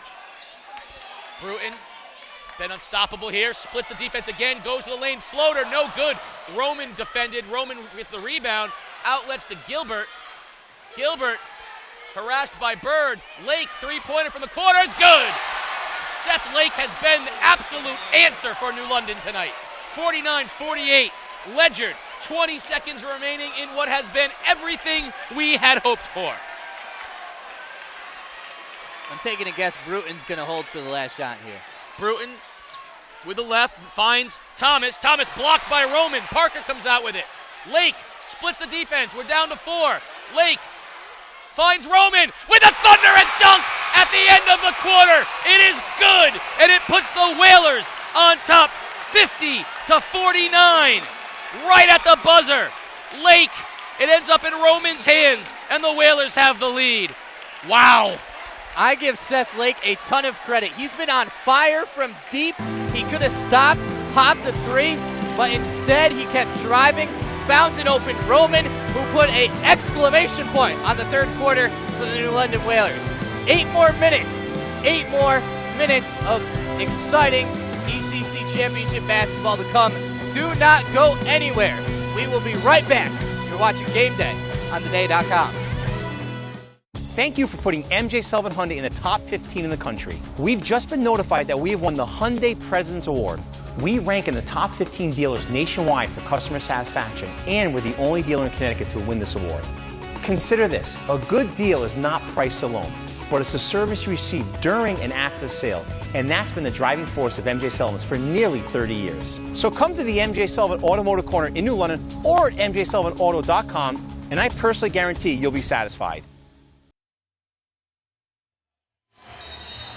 And we are back. The fans are into it. Alongside Casey O'Neill, I'm Mike Carrera, Keith O'Brien, Peter Wappy producing, Mike DeMoro, the whole crew. 1,500 sold out at the Waterford High School Gymnasium. New London looked sluggish for much of the third quarter, but now they find themselves 1 point ahead as we enter the fourth quarter, Casey. I'm going to tell the crowd what I told you. I said have fun with this fourth quarter, because this is a fun basketball game, and we as a broadcast crew live for games like this. So let's all, viewers and announcers and players, let's have some fun here in this fourth quarter. As New London starts the quarter with it, and that same 5, Sawyer, Lake, Gilbert, Roman, Parker, as Parker controls. Sawyer, no, again, trying, and a quick outlet to McNair all the way to the hoop, up and in, and the lead seesaws back to the Colonels. Gilbert dribbling into the corner, bad play, stepped on the line, and he is out of bounds, and it will turn over to Ledyard. Gilbert went the complete wrong direction. Yeah, that was just a mistake, not knowing where you are. On the other end, Colin Sawyer's not shooting the basketball well tonight. He has that knee brace on. I think he's just not getting enough lift with his legs for those threes. He needs to start looking to take it to the basket. And we, again, thank you for joining us here on Game Day. We hope you're enjoying this one as much as we are. Ledyard inbounds to Graham, who takes a few steps, pulls it back, and Bruton controls. Clinton sets the high screen. Bruton pulls up, mid-range, no. Rebound to Roman, who, like in the first time these two teams met this year, has been an absolute monster down low for New London. Parker, nowhere to go. Back out Gilbert. Sawyer continues to be resilient. Looks 3, double team, tries to dish it to Roman, who comes out of the pack with it somehow, and then he gets fouled going up. Major Roman, he might be the guy we talked about. We knew he'd be a factor, but he's been maybe the guy for New London, kind of that you really didn't expect to be this good tonight. So important in the semifinals, didn't play a lot in the, so important in the first game, didn't play a lot in the semifinals, and he is a 17% foul shooter. So if he makes one of these, he will have literally defied all odds. He should go out, buy his Powerball ticket, and just let the numbers ride. New London looking to tie it up. And how about that? Against all odds, Phil Collins, sing it away for us. We are tied, 7 minutes to go. There might not be an end in sight for this one, ladies and gentlemen. Graham, a little dipsy-do. Up, no good. He'll go to the line for 2. And now Mario Graham trying to get involved in the action after Bruton really controlled all of the third quarter for Ledyard. Now that's the third foul on Major Roman, and we got to keep our eye on that because he has played very important minutes for New London. They're going to ride him out with this one, but if he does end up with more fouls, we'll be curious to see whether or not they go back to Cespedes or not. As Graham, a good free throw shooter, misses the front end, and here is Brian Cespedes, and he will come in for Major Roman. Now you got to figure Coach Parker has had a long talk with Cespedes that he needs to keep his head on his shoulders, and we'll see if he's able to do that. You know, he wants Roman for the stretch run, which I understand. Cespedes has to stay under control. New London has gotten back into this thing off of composure. They have to maintain that composure, and he has to be a part of it. Here is Cespedes, the long outlet pass. Not great hands, but comes up with it. Lake continues to fire away, and Seth Lake puts New London up by 2. Don't say he's not all part of the All-ECC team. Seth Lake had 20 last game against Windham, 21 tonight. Most of those three-pointers. As the ball goes out of bounds, it will stay with Ledyard. Man, I'll tell you, I like how he takes it personally. He said he felt slighted not being part of the ECC team. Well, he's showing why. And it's 7 3-pointers for Lake, all of his points on threes, and Mario Graham answers back and puts Ledyard back up by 1. Graham starting to get into the action. Watch out as Philip Thomas taps the bad pass out of bounds. Lake, who's done a fantastic job tonight going over the top of the press, that time did the cardinal sin, trying to go cross court. Philip Thomas too quick for that, but fortunately for New London, he was just tipped out of bounds. As Lake comes to the top of the key, and we're going to have a kind of a moving screen on Gilbert, who gave a little shimmy, I believe, and it is on Gilbert, who gave a shimmy once he dished the ball off to Lake. Yeah, moving screen's the right call. Yeah. 18 fouls each. So we're going to see 1-and-1s the rest of the way until the double bonus. And now we have a travel.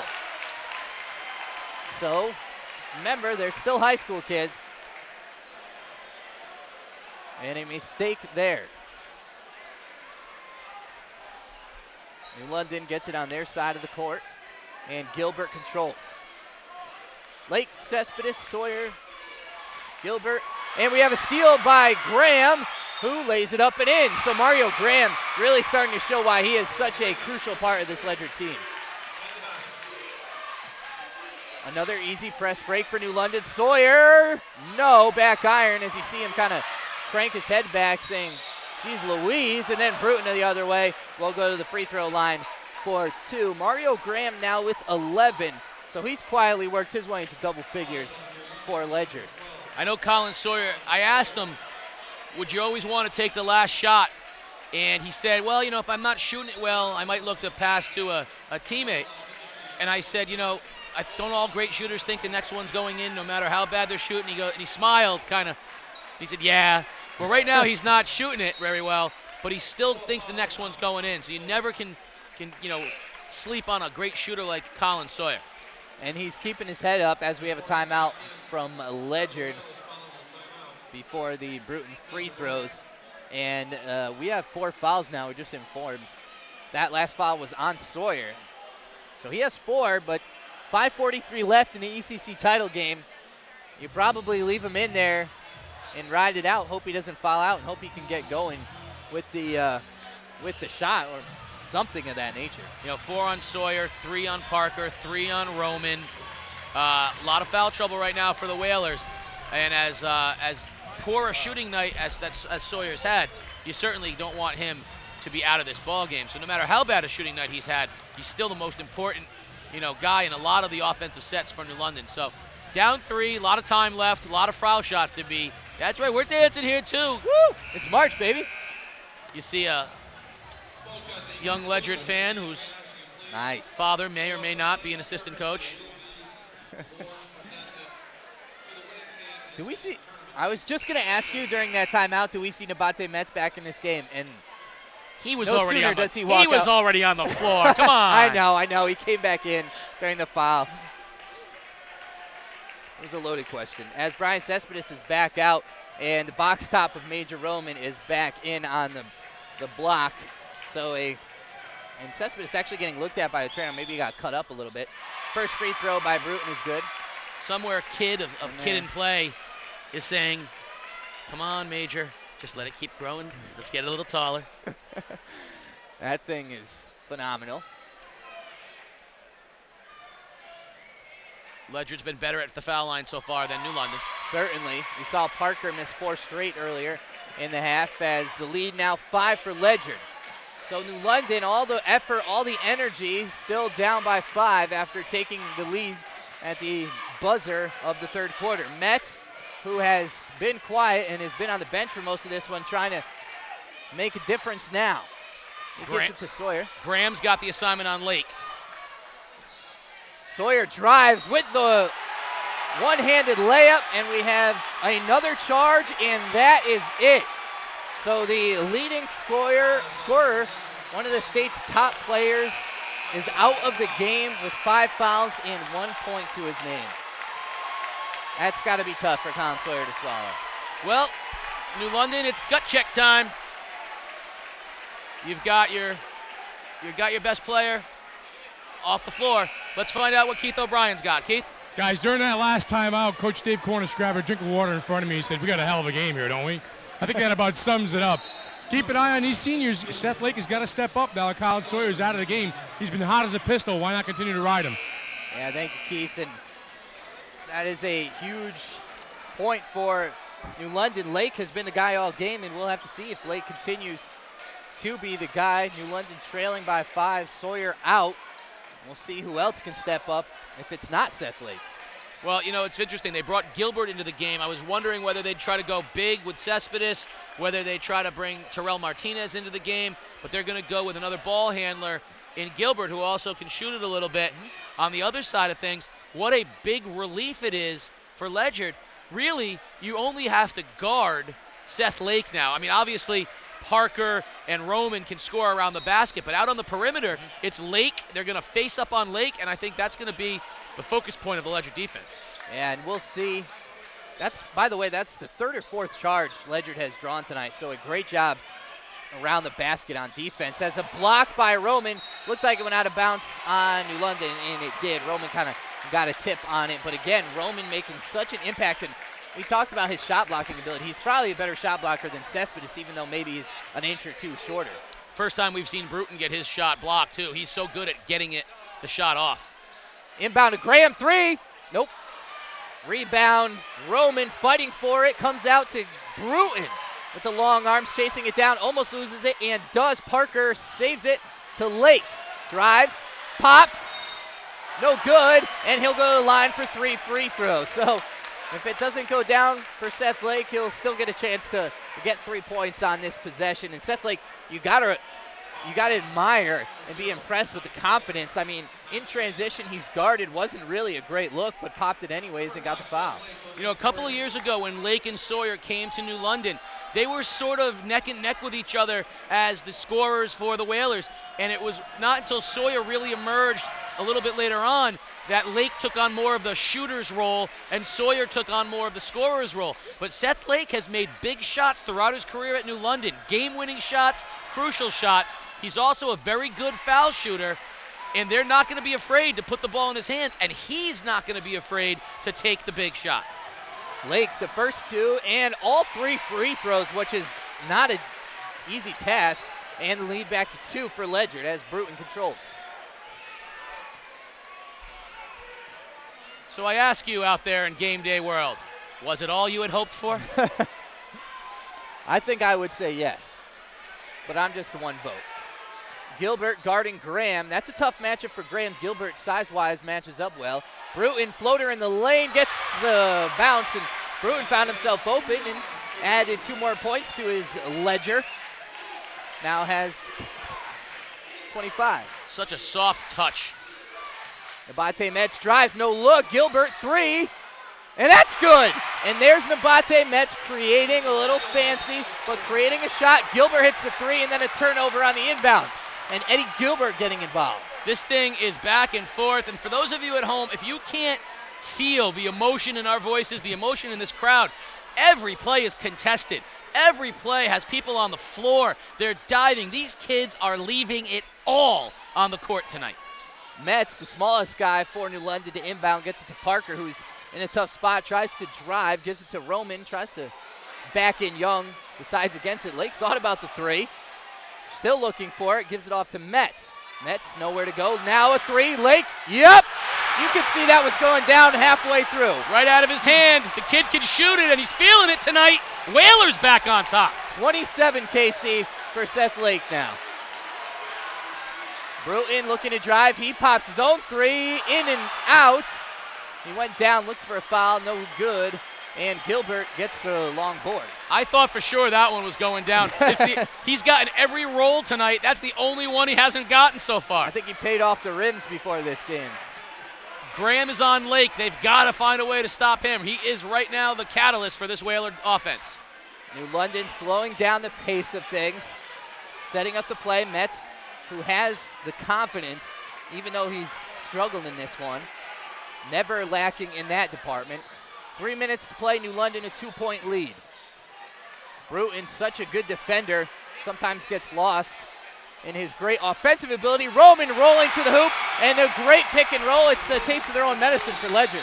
Great body control by Major Roman. They tried to take the charge again. He turned it, knifed his way to the basket. He's lean. You see Major Roman, he looks like a knife, and he cut through the Ledyard defense that time. I tell you what, just a little embellishment, but he reminds me of a young Andre Drummond. Obviously giving up some inches, but very similar frame. Drummond was so raw when he was a freshman at Capital Prep before he worked his way up, to different schools and such. But he's got that length, he's got that natural shot blocking, he's got the power and the body control. And again, he's only a sophomore, so he's really, you don't see him with a lot of muscle like you do a Cespedes or a Parker, just because he hasn't really grown into his body yet. Well, you named an NBA player. I'll name an NBA Hall of Famer. Okay. Alonzo Mourning.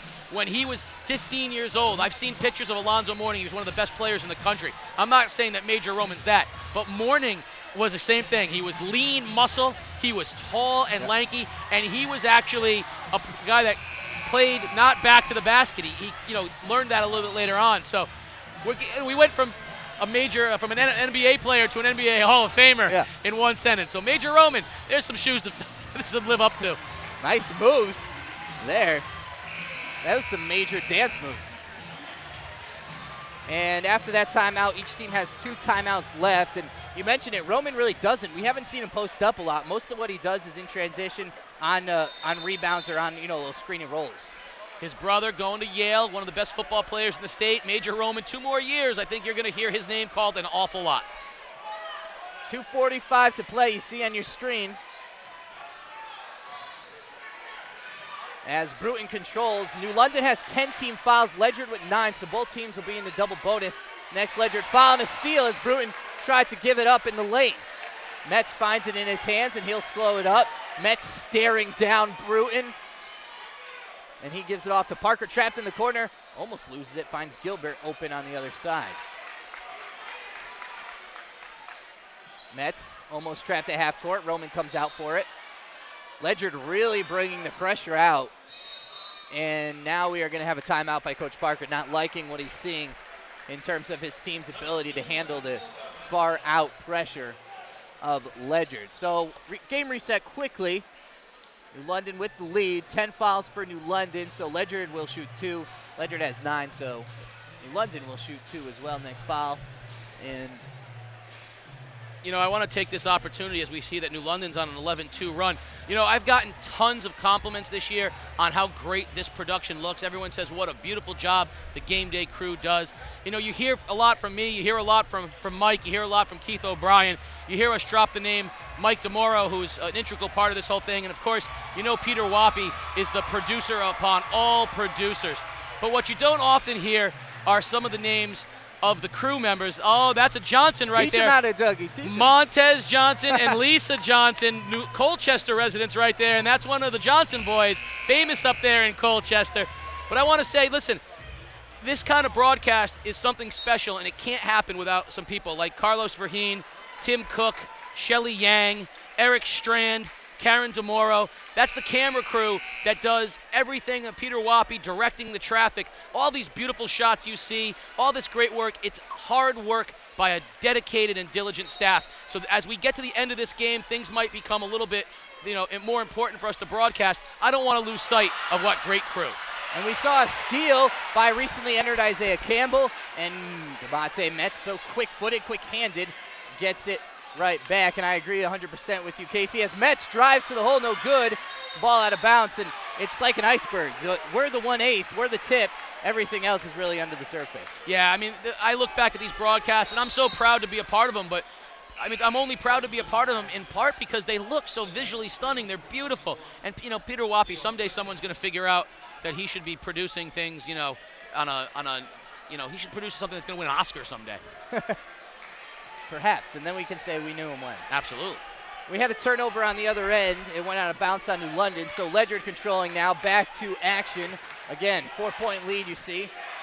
We've seen some stagnant play on offense recently from Ledyard, who's come up dry. And every second ticking away on that clock becomes oh so more important for the Colonels. And now we have a timeout by Coach Cornish.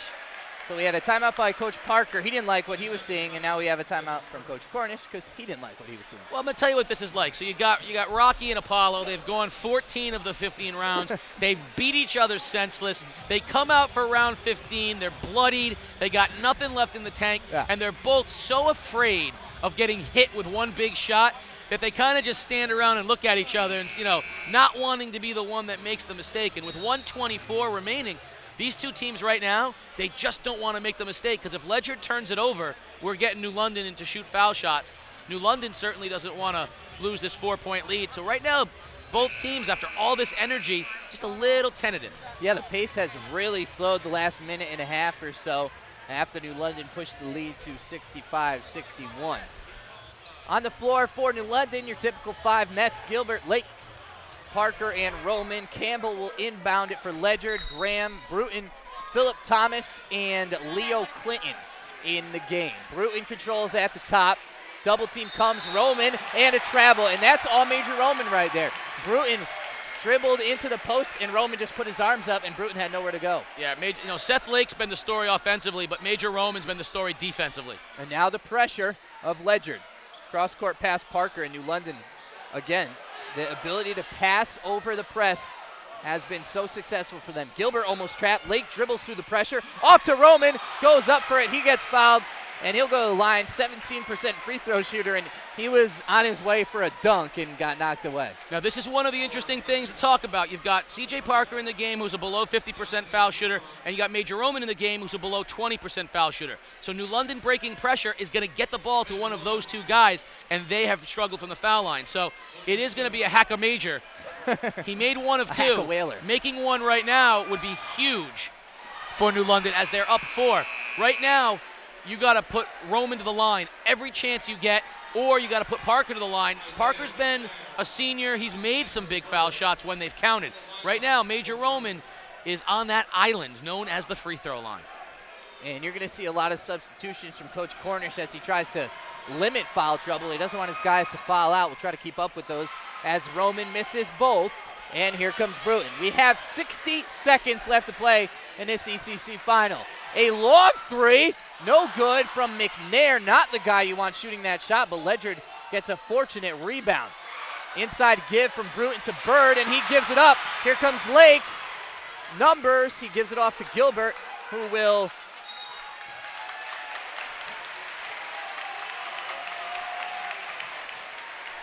pull it back down, and we had a foul on the play, so we'll have free throws now.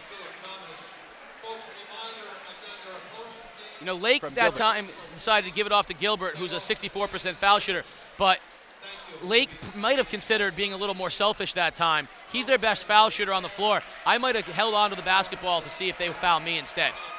Gilbert smoothly, coolly, as cool as the other side of the pillow, as they say, makes the first of 2.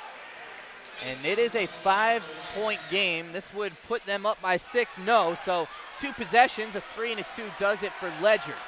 Gilbert has taken big shots. He's certainly not afraid of the moment. Bruton drives, looking for two, blocked by Parker, and he rips it away and gives it to Lake, who tries to clear it and turns it over. Thomas all the way up court, lays it up, no good, too strong, and Lake comes up with a rebound, and now he is fouled. So a wild series, but Lake will go to the free throw line to virtually put this one on ice. I'm not sure they're calling a foul. I think they're calling a timeout, New London. I think Coach Chop Parker called the timeout when he saw Lake in trouble. Okay, my correction. Great job, again, C.J. Parker, as soon as he got the ball, got it right to his best foul shooter, got it right into Lake's hands. That was a very heady play. You know, C.J. Parker, they call him the glue guy. He's so much more than that, but those kinds of little plays are enormous in games that are close like this. On the other side of things, Coach Parker, as soon as he saw Lake in trouble, called the timeout. What he's going to do now is he's going to put his best foul shooters into the basketball game. I would not be surprised if coming out of the timeout, Cespedes is back in the game and Roman is out of the game. That is an interesting lineup switch. We'll see what Coach Parker decides to go with. Seth Lake has been the star tonight. He has outscored Deontay Bruton. Lake has 27. All his points have come in intervals of 3, 8 3-pointers, and then one fouled on a three-point shot. He made all 3 free throws. Bruton has 25. If I told you before the game that Colin Sawyer was going to score 1 point, we would have said there was literally no chance that 3 points, that Colin Sawyer was going to score 3 points. We would have said there's no chance New London can win this game. I mean, that's just such that's 26 points below his average. What a credit to the New London team to even be in this position right now. Lake will inbounds. Gilbert is in. Cespedes is in as well. So Casey called that one. Cespedes, Parker, Gilbert, Lake, and Metz. So a good observation there. Ledyard actually caught a bad break by that ball going out of bounds. It ran some clock off. Gilbert gets it, tries to dribble through, and we have a foul. So Gilbert will go to the line. Again, Gilbert can make free throws, not as well as Lake or Metz, but Gilbert on the season, 16 of 25, so that's actually a very good mark. He needs to make 1 of 2. And now you see the sub. They're going to put Roman back into the ball game for the rebounding and defense. Cespedes was in because he's the better foul shooter. Gilbert needs to make 1 of 2. That makes it a 2-possession game with threes. And that means that if Ledyard makes a 3, New London still up 3. And Gilbert, 9 points tonight. This would make it 10, possibly 11. So Gilbert with 9 and now 10. Lake with 27 and Roman with 15. And those have been your guys. C.J. Parker has 10 as well. So a variety of scoring options for the Whalers. Gilbert makes it a 7-point lead, that ever so insurmountable 7-point lead. Bruton needs a 3, pulls it up, no foul, misses. Thomas, a fortunate rebound, up and no. He'll go to the free throw line for 2, not what you're looking for with 8.8 to play. But Thomas, not a great free throw shooter, not a bad free throw shooter. Actually, I'm not that upset with that because right now Ledyard down 7. They need 3s. Thomas can't get 3 at the foul line. You know, if he makes both, it's only 2, which you're still 2 full possessions behind. He might have to consider missing the second one, especially now that he missed the first one. He might have to consider missing it, but they're not going to. And that was probably a better result than New London could have hoped for. And Coach Parker yelling at Nabate Metz to get on the rebounding free throw line there. And Metz was smiling at Coach Parker, and Nabate Metz always seems to have a smile on his face. Thomas makes the second, so it's a 6-point New London lead. Lake, long inbound, knocked away, but Cespedes there. No, Graham gets it, but time may run out. A 3 from Graham, no good. Rebound New London, and the New London Whalers are your 2015 ECC men's basketball champs as they beat Ledyard for the second time this season, and the Colonels continue to struggle with the mountain that is New London. 68-62, Whalers champs. Well, that mountain is just still a little too high for the Ledyard Colonels. What a great effort by the New London High School basketball team, coaches and players alike.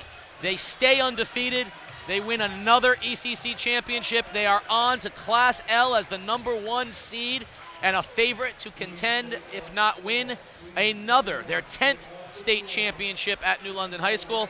For Ledyard, they just can't get over that New London hump. but they are going to go into the Double L tournament as a miserable opponent for anyone. No one's going to want to see Ledyard in that Double L. And you see the guys shaking hands. We saw a lot of tempers flare, but again, these two teams know each other so well. They respect each other as much as that, and handshakes all around. We will have Keith O'Brien, Coach Parker, hopefully Seth Lake will get those guys with Keith. We're also going to stick around for the trophy presentation, so hang with us for that. Much more to come on Game Day on theday.com, and we have Keith with the ECC champs, coach and player. Keith.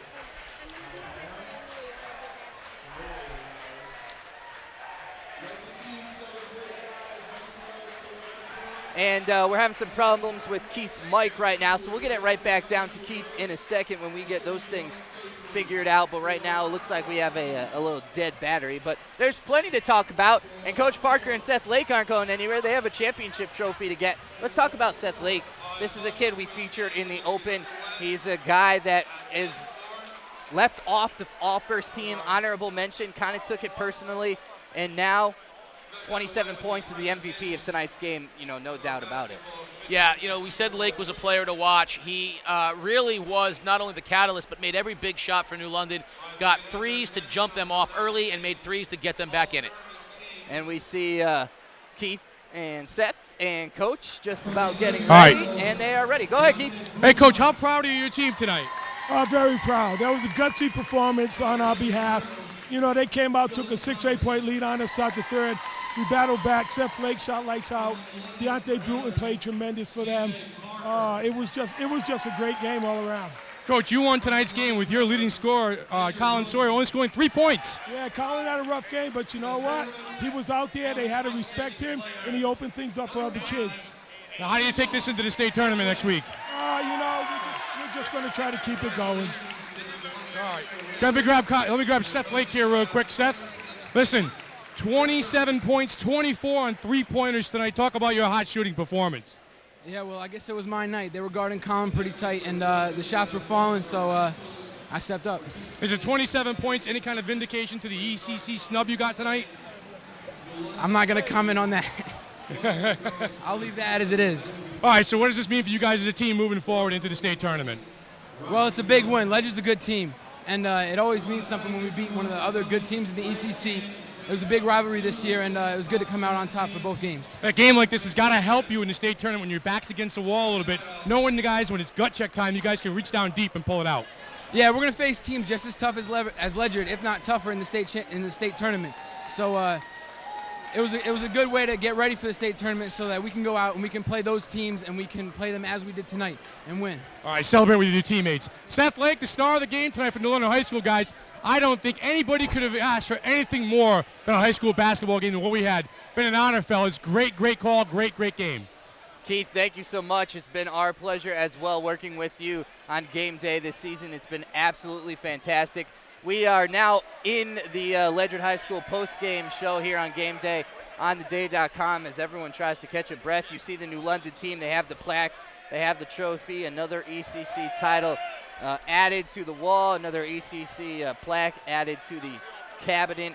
And Ledyard goes home a little disappointed, but they have their hopes set very high for the Class Double L. And Casey, you have something there. The players of the tournament, I'll let you read those off. The all-tournament team, no surprise, comprised of New London and Ledyard. Philip Thomas, the senior forward for Ledyard, who had that great semifinal game. Major Roman, the sophomore, absolutely vital to the New London High School Whalers tonight. The glue guy, C.J. Parker, smartest basketball player on the floor at all times. Deontay Bruton, the just electric guard for the Ledyard Colonels. And, of course, the most valuable player of the tournament, leading scorer tonight for the New London High School Whalers, Seth Lake. So I think he would gladly trade all MVP of the ECC tournament and an ECC tournament championship for that all-ECC nod that he did not get earlier in the night. Yeah, you heard him say no comment on that one. He just lets his game do the talking, so to speak. He had 20 points last game, led New London in that win against Wyndham.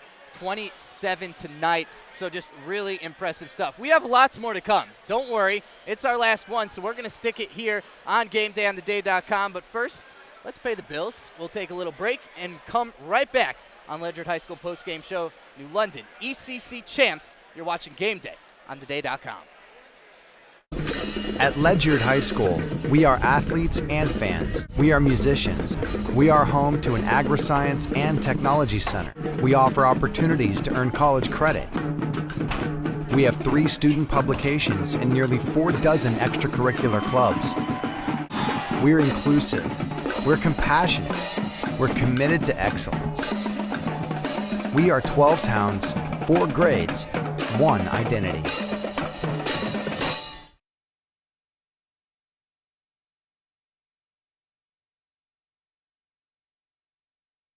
Thank you for putting MJ Sullivan Hyundai in the top 15 in the country. We've just been notified that we have won the Hyundai President's Award. We rank in the top 15 dealers nationwide for customer satisfaction, and we're the only dealer in Connecticut to win this award. Consider this, a good deal is not price alone, but it's the service you receive during and after the sale, and that's been the driving force of MJ Sullivan's for nearly 30 years. So come to the MJ Sullivan Automotive Corner in New London or at mjsullivanauto.com, and I personally guarantee you'll be satisfied.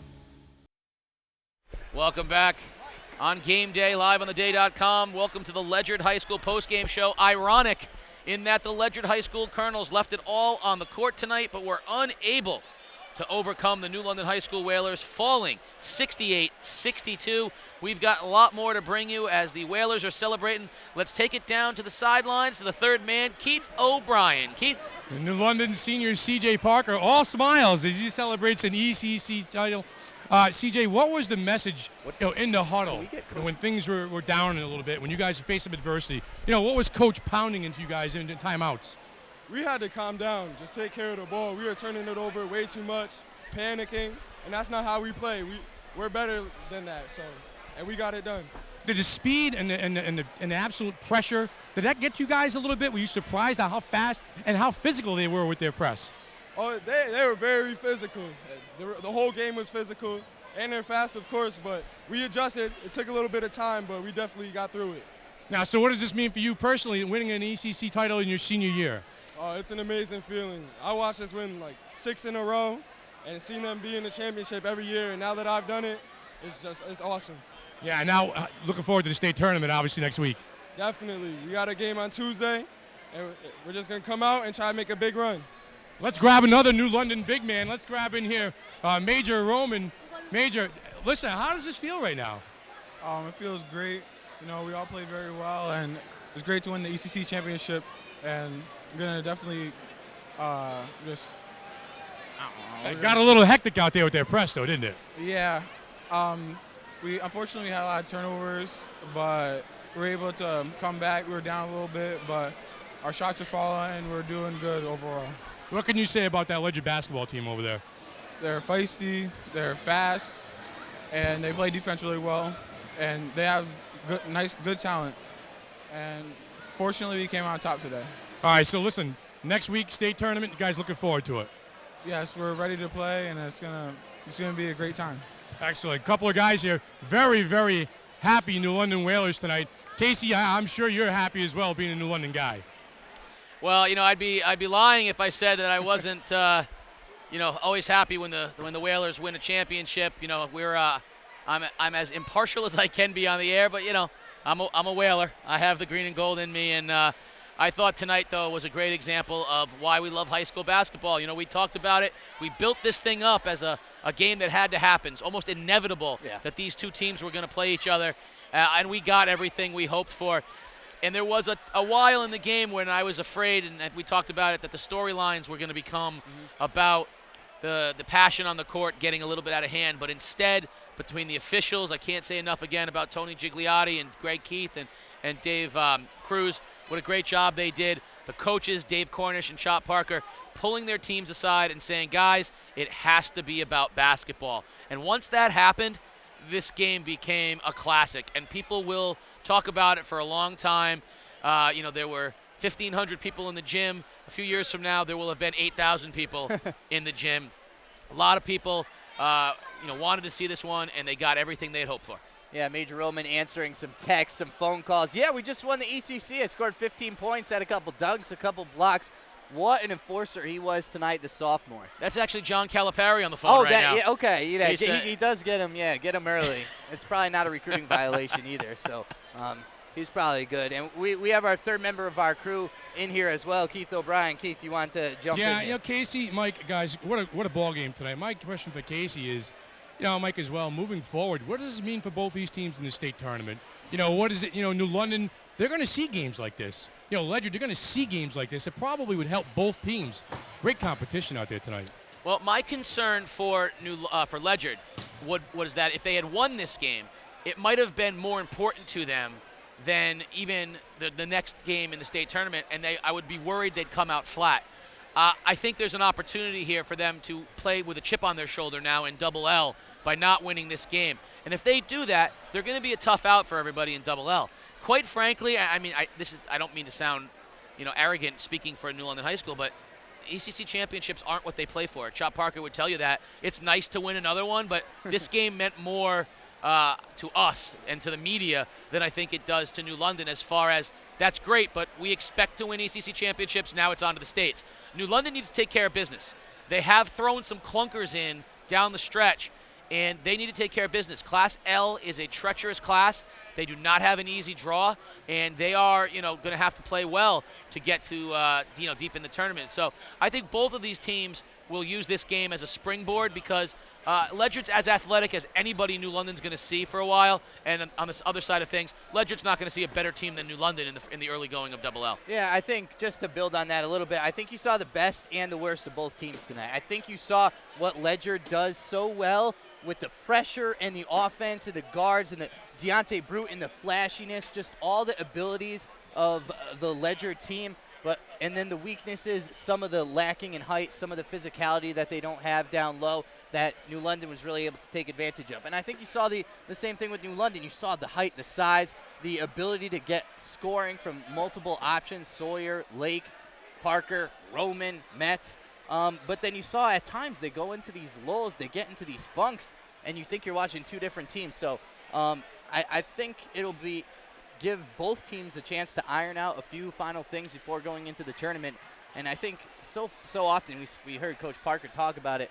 A lot of times in the interview, in the pregame, a lot of times state championships are as much about talent as they are about you get a nice little backup. And this team is undefeated, so it's not that they don't have the talent, but maybe they have a nice path to the final, or maybe not. Maybe they have some teams that will kind of sneak up on them. And same thing with Ledyard. Ledyard could have a little easier path to the final, or in the first round or two, they could face someone who's got 3 or 4 bigs and give them a lot of problems. So you never really know how those things are going to play out. The rankings are out. You can go check them out on the CIAC's website. But it'll be very interesting to watch these teams' progressions in the tournament. You could see 2 ECC teams winning state titles when it's all said and done. I agree, Casey, and everything you said, too. I mean, Ledyard's got nothing to hang their hat on. There's going to be no let-up. There's no gasping their breath, we got a championship. They're going to be hungry going into those games next week, and this can only help them. Coach Cornish keeps them together. They lost to the number 2 team in the state. I mean, let's not forget that. They lost to an undefeated team who's number 2 in the state. There's no, nothing to be upset about when it comes to that, other than to say we got to play better. And if they play better, they can beat almost anybody. We're looking forward to that run. It's been a fantastic year, great season. We have the 2 new additions to the game day crew. I think we can agree that this has been a fantastic season. Probably our last broadcast. We don't, unfortunately, get to do deep state tournament games, but who knows? If we have an opportunity, we might bring you back again. But we're definitely going to be back around next year. If you saw a minute ago, you saw the honorary member of the game day crew. That's my son, AJ, who has been such a trooper today, hanging out in the back, and he's the honorary member of the game day crew today. But I want to thank the official members of the game day crew, Mike Guerrero, who has been an absolute pleasure to work with, and very lucky to have him, the voice of game day. He does a great job. Keith O'Brien, the sports doctor. Make sure you're tuning into this radio program. No one gives more passion to southeastern Connecticut sports than Keith O'Brien does. Thanks, and he does a great job. It's been a pleasure, and what a great job he's done on the sidelines tonight.